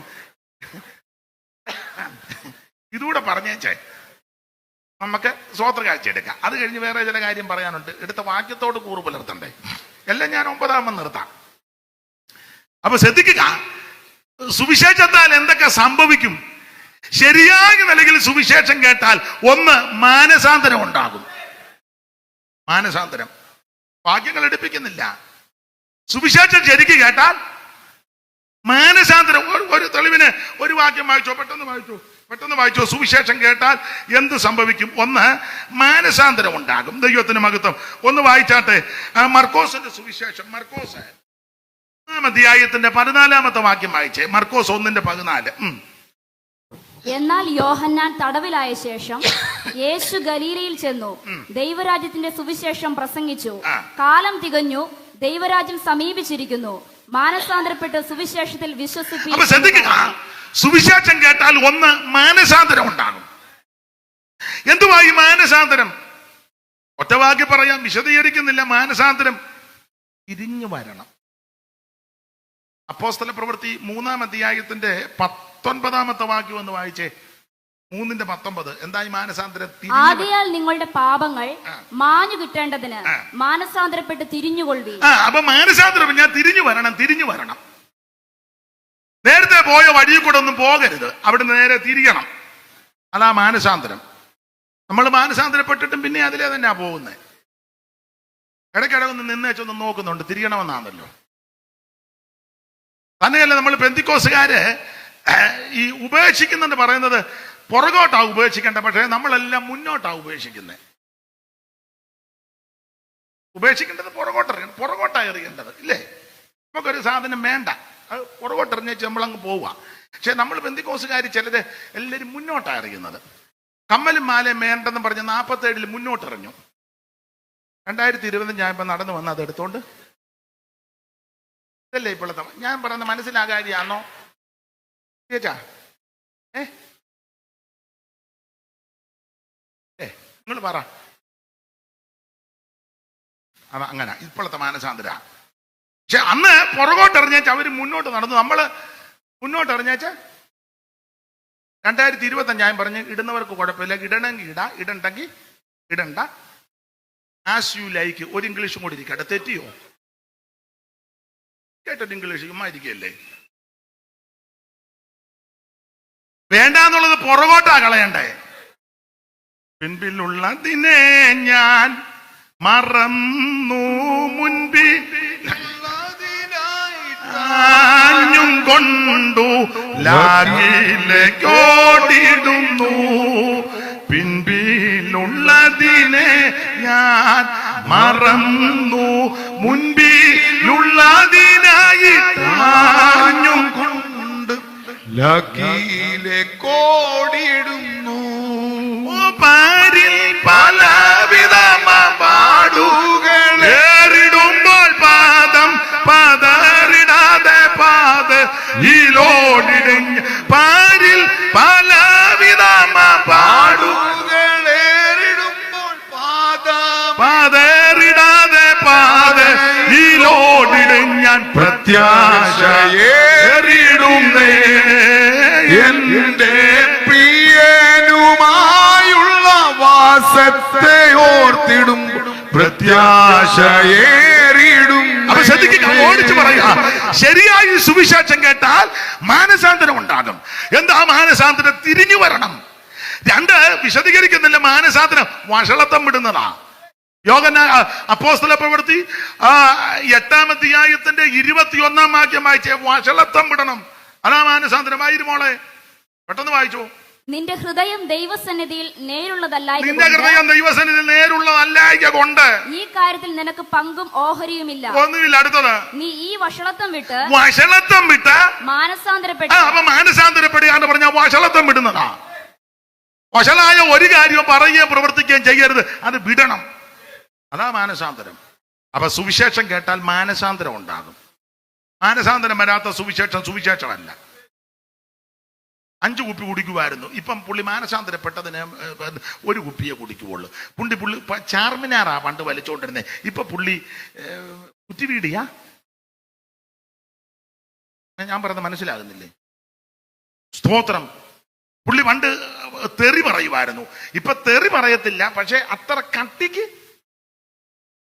ഞാൻ എന്നെയും കൂടെ പ്രതിയാക്കിയാ പറയാനേ, നിങ്ങളെ ആരും ഉദ്ദേശിച്ചല്ല. പുള്ളി ഒന്ന് പറഞ്ഞ രണ്ടാമത്തിന് അടിക്കുമായിരുന്നു, ഇപ്പൊ പുള്ളി അടിക്കത്തില്ല, വീശും.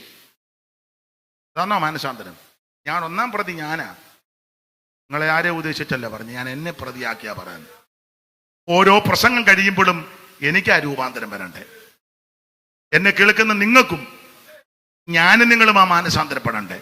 ഇവിടെ ഇരിക്കുന്ന ആരും പൂർണ്ണരൊന്നുമല്ല. ഓരോ യോഗം കഴിയുമ്പോൾ അടുത്തിരിക്കുന്ന ആരെയും വിധിക്കുകയും വേണ്ട. വിധിക്കാൻ നമ്മളെ ആരെയും ഏൽപ്പിച്ചിട്ടില്ല. അവൻ കൊള്ളുകയല്ല, ഇവൻ കൊള്ളുകയല്ല. ആരാ കൊള്ളാവുന്നേ? ഒരാളിനോട് പറഞ്ഞു, പുള്ളി ക്ലിയർ അല്ല. ഞാൻ ചോദിച്ചു, നീ ക്ലിയർ ഉള്ള ഒരാളുടെ പേര് പറഞ്ഞു വെച്ച് പോയാൽ മതി. ഒറ്റ ഒരാളുടെ പേര് ക്ലിയർ ആയിട്ട്, ഒരാളുടെ പേര്. ഒത്തിരി പേരുണ്ടല്ലോ, IPC തന്നെ എത്ര എണ്ണമുണ്ട്, 1000-കണക്കിന് 10,000. ഒരാളുടെ പേര് ക്ലിയർ. എന്നോട് ചോദിച്ചു, പുള്ളി ക്ലിയർ അല്ലല്ലോ. പേരൊന്നും ഞാൻ പറയുന്നില്ല. ഞാൻ പറഞ്ഞ ആട്ടെ, ക്ലിയർ ആയിട്ട് IPC-യിലെ ക്ലിയർ ആയിട്ട് ഒരു തന്റെ പേര് പറയാമെങ്കിൽ ഞാൻ ഇനിയും പ്രസംഗിക്കുന്നില്ല, നിങ്ങൾ പ്രസംഗിച്ചാൽ മതി. ഞാൻ സെന്ററിലൊന്ന് അന്വേഷിക്കട്ടെ.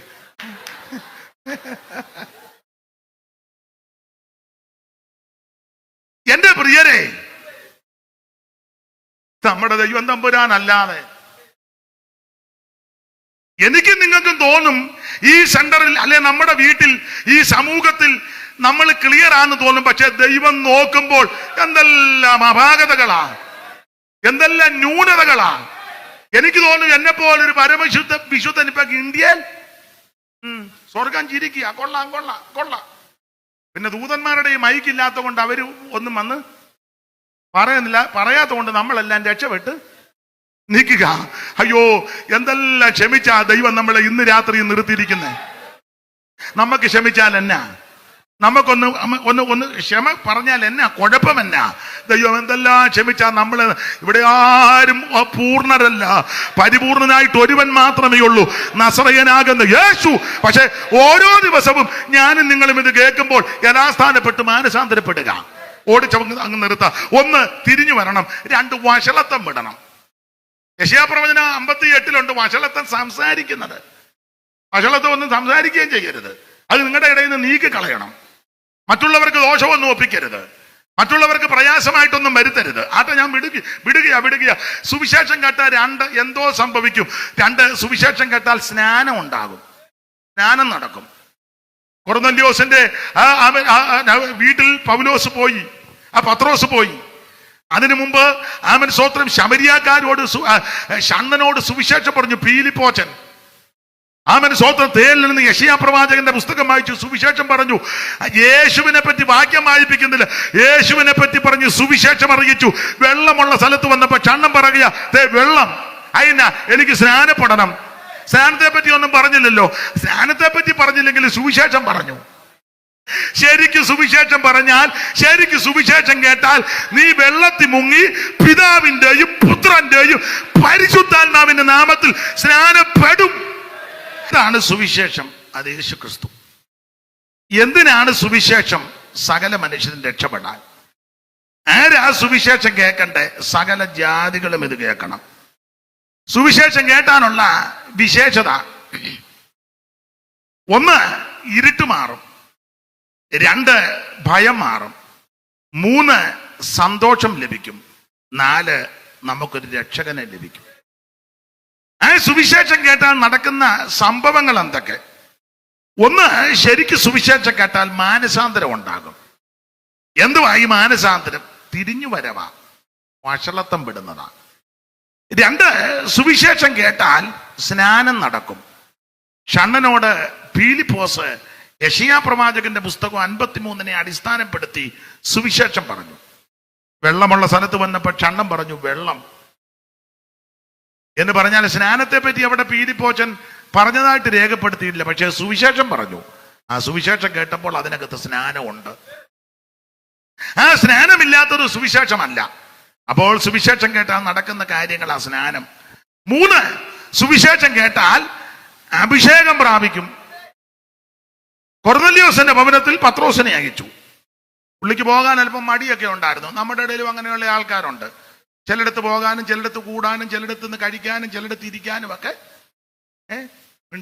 മിണ്ടണ്ട. ചില വീട്ടിൽ പ്രാർത്ഥന വെച്ചാൽ ചെല്ലി പോകുകയില്ല, പോയാൽ തന്നെ അവിടെ നിന്ന് കഴിക്കത്തും ഇല്ല. ഒരു പ്രത്യേക ഉപവാസമൊക്കെ ഉള്ള ആൾക്കാരുണ്ട്. എനിക്ക് ചിലരെയൊക്കെ അറിയാം, വേറൊന്നും ഞാൻ പറയുന്നില്ല. പത്രോസിനും ഇങ്ങനെയുള്ള ചില സൂക്കേടൊക്കെ ഉണ്ട്. പത്രോസിനെ കർത്താവിന് അറിയാമല്ലോ. അതുകൊണ്ട് കർത്താവ് കൊർന്നീലിയോസിന്റെ വീട്ടിൽ നിന്ന് ആൾക്കാർ വരുന്നതിന് മുന്നേ പുള്ളിയെ തുപ്പട്ടി ഇറക്കി കാണിച്ചു. പണ്ടൊരാൾ വായിച്ചു കഴിഞ്ഞു, പത്രോസിന് തീപ്പട്ടി കാണിച്ചു കൊടുത്തു. ഞാൻ പറഞ്ഞത് എന്നെ വീടി വലിക്കാനാണോ? അപ്പൊ തുപ്പട്ടി കാണിച്ചത് എന്തിനാന്ന് ചോദിച്ചാൽ അതിനകത്ത് സകല മൃഗങ്ങളും ഇടയാതിയുണ്ട്, അറുത്ത് തിന്നാൻ എന്ന് പറഞ്ഞ് നീ പന്നിയെയും പെരുമ്പാമ്പിനെയും എല്ലാം തിന്നാനല്ല പറഞ്ഞ്. ഇത് കണ്ടോണ്ടുള്ള ആൾക്കാരെല്ലാം ഒരു ഒറ്റ പെരുമ്പാമ്പിനെ പോയി. ഇപ്പൊ കേസാ, നീ പെരുമ്പാമ്പിനെ തട്ടി ഉള്ള പന്നിയെല്ലാം അങ്ങ് അറിഞ്ഞു നിനക്ക്. ഇവനെല്ലാം പന്നിയുടെ ഊരു. ലോകത്തിന് വന്നാലും നേരെ നോക്ക്, മുഴുവൻ പന്നിയെ തിന്ന് ഇടയ്ക്കിടയ്ക്ക് കുട്ടം പന്നി മുക്കറ ഇടും പോലെ. ഇത് പന്നിയെ പട്ടിയാൻ തിന്നാനല്ല. നീ വിജാതികൻ എടുക്ക പോയി സുവിശേഷം അറിയിക്കണം. ആ കെട്ട് ദൈവം അങ്ങ് പൊട്ടിച്ചതാണ്. എന്തിനേറെ വിസ്തരിക്കുന്നില്ല. കൊർന്നല്യോസിന്റെ വീട്ടിൽ നിന്ന് ആള് വന്ന് പത്രോസ് അവിടെ ചെന്നു. അവര് പറഞ്ഞു, അയ്യോ നീ വന്നല്ലോ, നിന്നിൽ നിന്ന് കേൾക്കാൻ ഞങ്ങളെല്ലാം ഇവിടെ ഇരിക്കുക. പത്രോസ് വായി തുറന്നു. അങ്ങനെ ഒരു വാക്യമുണ്ട്, പത്രോസ് വാ തുറക്കണം. ഇതുവരെ വാ തുറക്കാത്ത ആൾക്കാർ ഇതിനകത്തിരിപ്പുണ്ട്. ഇനി ലാസ്റ്റ് ഒരു പാട്ട് പാടുമ്പോ തുറക്കാനിരിക്കുക. പാടുന്നില്ല, നേരം പോയത് കൊണ്ടാണ്. ഇതുവരെ വാ തുറക്കാത്ത ആൾക്കാരുണ്ട്. പിന്നെ ഞാൻ ഉപദേശിമാരെ എന്നെയും കൂടെ പ്രതിയാക്കി പറയാം. നമ്മൾ വാ തുറക്കുമ്പോ എല്ലാവരും തുറക്കണം. വേറൊരാൾ തുറന്നാ അതൊരു നല്ല നടപടിയാണെന്ന് എനിക്ക് തോന്നുന്നില്ല. സ്തോത്രം. ആര് കുത്തിയാലും അരി വെളുക്കട്ടെ, യേശുവിന്റെ നാമം ഉയരട്ടെന്ന്. ചിലപ്പോ ഇവര് പാട്ട് പാടുമ്പോഴായിരിക്കും ദൈവപ്രവൃത്തി, ചിലപ്പം ഉദ്ഘാടനത്തിനായിരിക്കും ദൈവപ്രവൃത്തി, ചിലപ്പോൾ പ്രസംഗത്തിനായിരിക്കാം, ചിലപ്പോൾ നിങ്ങൾ ഒരാൾ പ്രാർത്ഥിക്കുമ്പോഴാ, ചിലപ്പോൾ നിങ്ങൾ കൈയടിക്കുമ്പോഴാ, നിങ്ങൾ ഒരു ഹല്ലേലൂയ പറയും. എങ്ങനെയാന്നേലും യേശുവിന്റെ നാമം ഉയരട്ടെ. പത്രോസ് വായി തുറന്ന് തിരുവചനം സുവിശേഷം പറഞ്ഞു, ശരിക്കും വചനം പറഞ്ഞു. 44 വാക്യം വായിച്ചേ മോളെ. 10:44. പെട്ടെന്ന് വായിച്ചോ, നേരമില്ല. പെട്ടെന്ന് വായിച്ചോ. ഈ വാക്കുകളെ പത്രോസ് പ്രസ്താവിക്കുമ്പോൾ തന്നെ വചനം കേട്ട എല്ലാവരുടെ മേലും പരിശുദ്ധാത്മാവ് വന്നു. അവരനങ്ങാതിരുന്നല്ല, മിണ്ടാതെ മൃഗലിക്കാതെ ഇരുന്നില്ല. അടുത്ത വാക്യം വായിക്കും മോളെ. അവർ അന്യഭാഷകളിൽ സംസാരിച്ചു. പരിശുദ്ധാത്മാവ് എല്ലാവരുടെ മേൽ വന്നപ്പോൾ ഊമം തെറ്റിയിരുന്നല്ല, അവർ അന്യഭാഷകളിൽ സംസാരിച്ച് ദൈവത്തെ മഹത്വീകരിക്കുക. ദൈവത്തിന്റെ പരിശുദ്ധാത്മാവ് മൺകൂടാരത്തിൽ ഇറങ്ങിയാൽ നീ ആത്മശക്തിയോടെ നൃത്തം ചെയ്ത് അന്യഭാഷ പറഞ്ഞ് ദൈവത്തെ മഹത്വപ്പെടുത്തും. പരിശുദ്ധാത്മാവിനെ പ്രാപിച്ചെന്നൊക്കെയാ പറയുന്നത്. ഇന്ന് വരെ അനങ്ങിയിട്ടില്ല.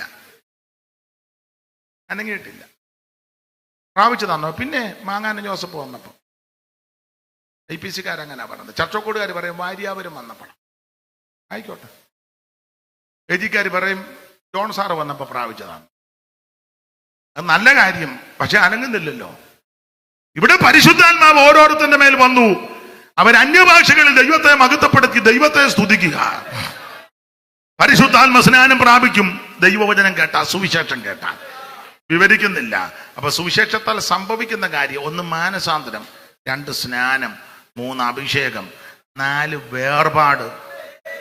വാക്യങ്ങൾ എടുത്ത് വായിപ്പിക്കുന്നത് അപ്പോസ്തല പ്രവൃത്തി പഠിക്കുമ്പോൾ ആമേൻ സുവിശേഷത്താൽ വേർപാടുണ്ടാകും.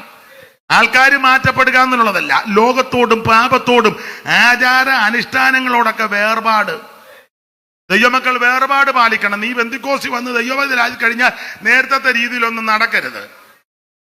ഉണ്ടല്ലോ ഒത്തിരി ഉണ്ടല്ലോ. 28 കെട്ടിനും മാമോദിസായ്ക്കും ആണ്ടിയാത്തത്തിനും അടിയന്തരത്തിനും 16 അടിയന്തരത്തിനും കൊടക കൊടുക്കാനും ഒത്തിരി ഉണ്ടല്ലോ. അതിനൊന്നും പിന്നെ പോകരുത്. ദൈവമക്കളാ.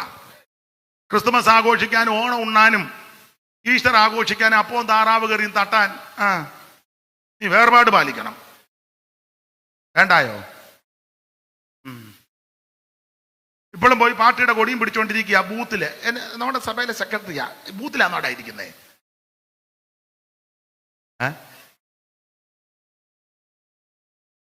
കൺവെൻഷനും വരും, കൊടിയും പിടിച്ചോണ്ട് വേറെ പരിപാടിക്കും. അത് കൊടി പിടിക്കാൻ വേണ്ടപ്പെട്ടവരുണ്ട്, അവര് പിടിച്ചോളും. നീ ദൈവവൈതലാ. നിനക്ക് ഇഷ്ടപ്പെട്ട പാർട്ടിക്ക് നീ വോട്ട് ചെയ്തു. നിനക്ക് ഇഷ്ടപ്പെട്ട പാർട്ടിക്ക് അതിന് സ്വാതന്ത്ര്യം ഉണ്ടല്ലോ. പക്ഷെ നീ ആവശ്യമില്ലാത്ത കാര്യത്തിന് പോകരുത്. വേർപാട് പാലിക്കണം.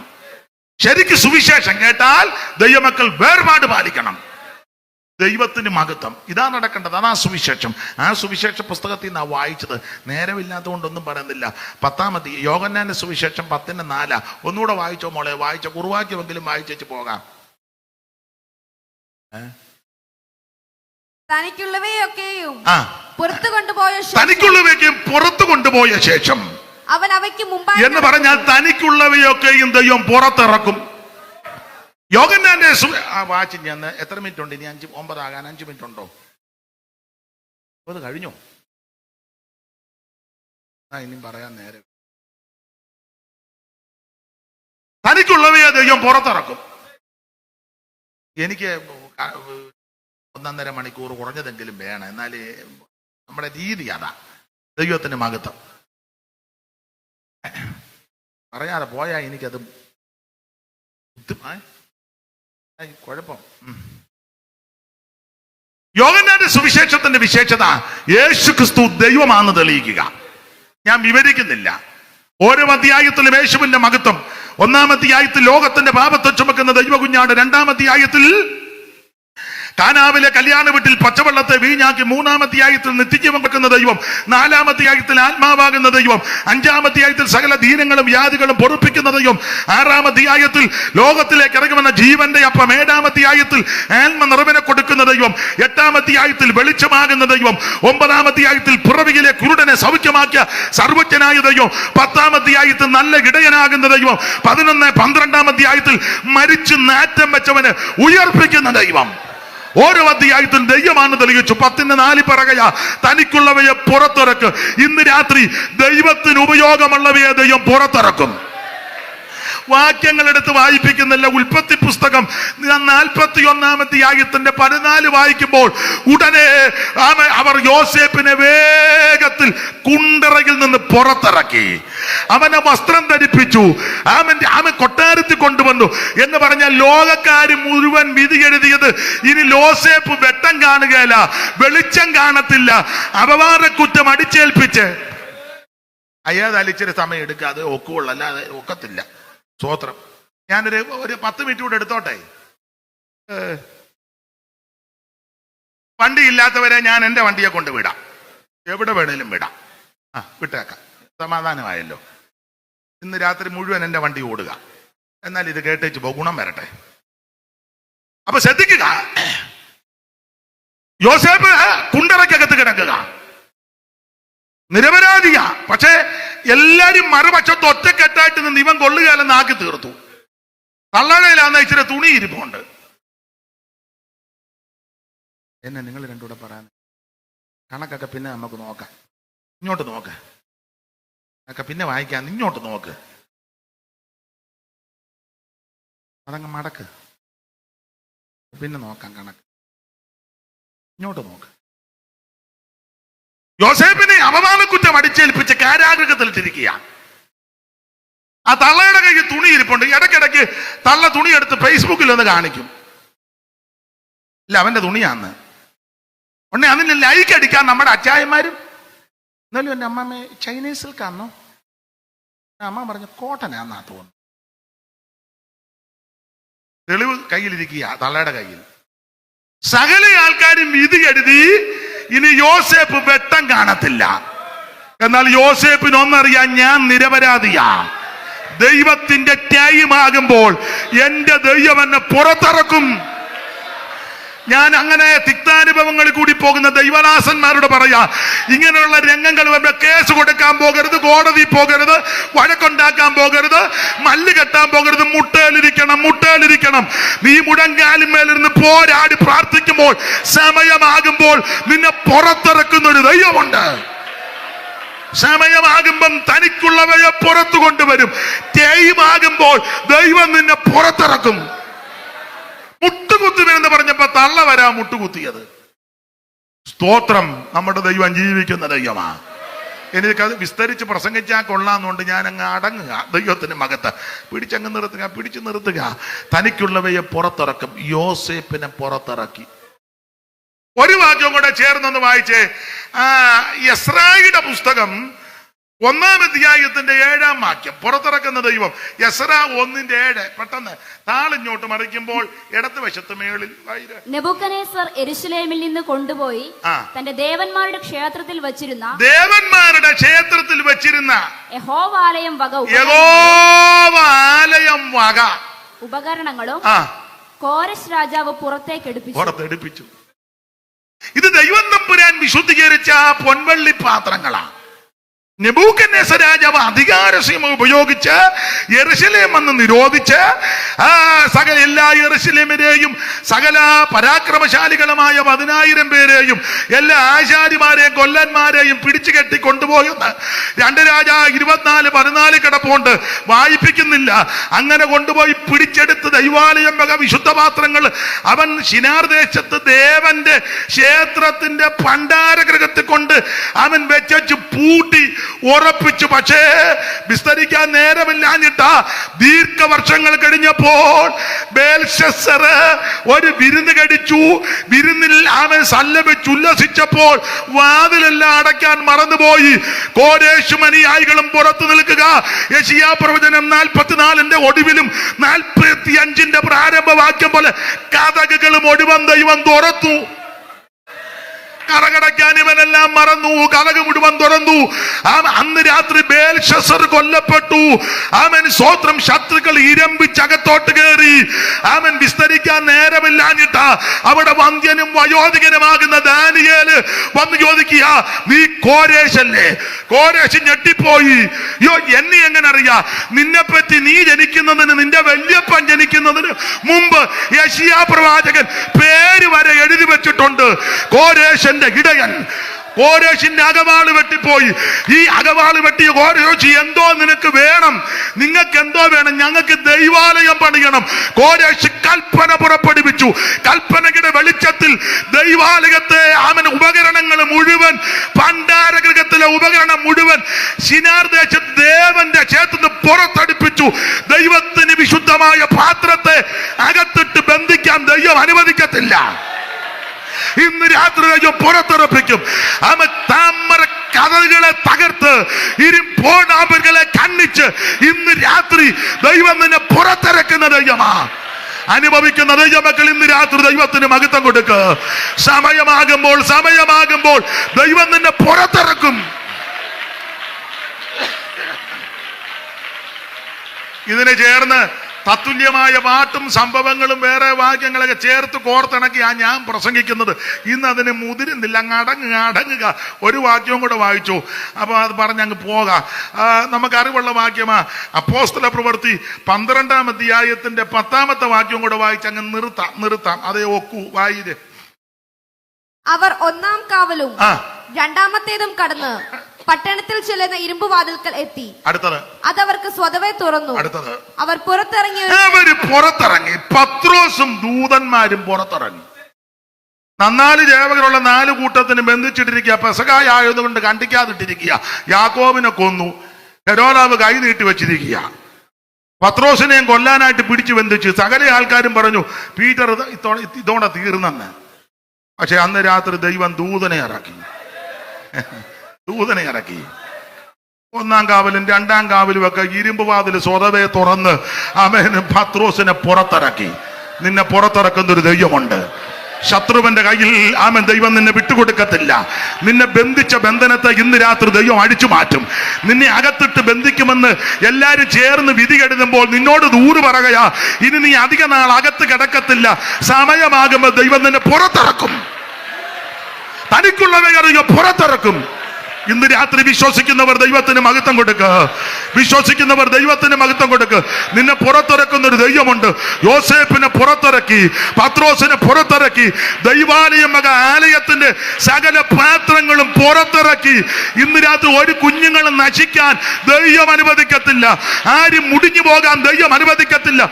നിന്നെ അനുഗ്രഹിക്കുന്ന യേശുവുണ്ട്, നിന്നെ രക്ഷിക്കുന്ന യേശുവുണ്ട്, നിന്നെ പുറത്തിറക്കുന്ന യേശുവുണ്ട്, നിന്നെ സഹായിക്കുന്ന യേശുവുണ്ട്. ഇന്ന് രാത്രി വിശ്വസിച്ച് ദൈവത്തിന് മഹത്വം കൊടുക്ക. കരമുയർത്തി ദൈവത്തെ സ്തുതിക്കാം. അല്പസമയം അതിക്രമിച്ച് വണ്ടിയില്ലാത്ത ആരെങ്കിലും എന്നോട് പറഞ്ഞാൽ മതി, എന്റെ വണ്ടിയില് നിങ്ങളുടെ വീട്ടിൽ വണ്ടി ചെല്ലുക എന്നെ കൊണ്ടുവിടാം. ആമേൻ സ്തോത്രം. എന്നെ ശുശ്രൂഷയ്ക്ക് ക്ഷണിച്ച കർത്തദാസനും ചുമതലപ്പെട്ടവർക്കും ഒരിക്കൽ കൂടി നന്ദി. കർത്താവിന്റെ വരവിനായിട്ടൊരുങ്ങാം. ദൈവം എല്ലാവരെയും അനുഗ്രഹിക്കുമാറാകട്ടെ. ആമേൻ.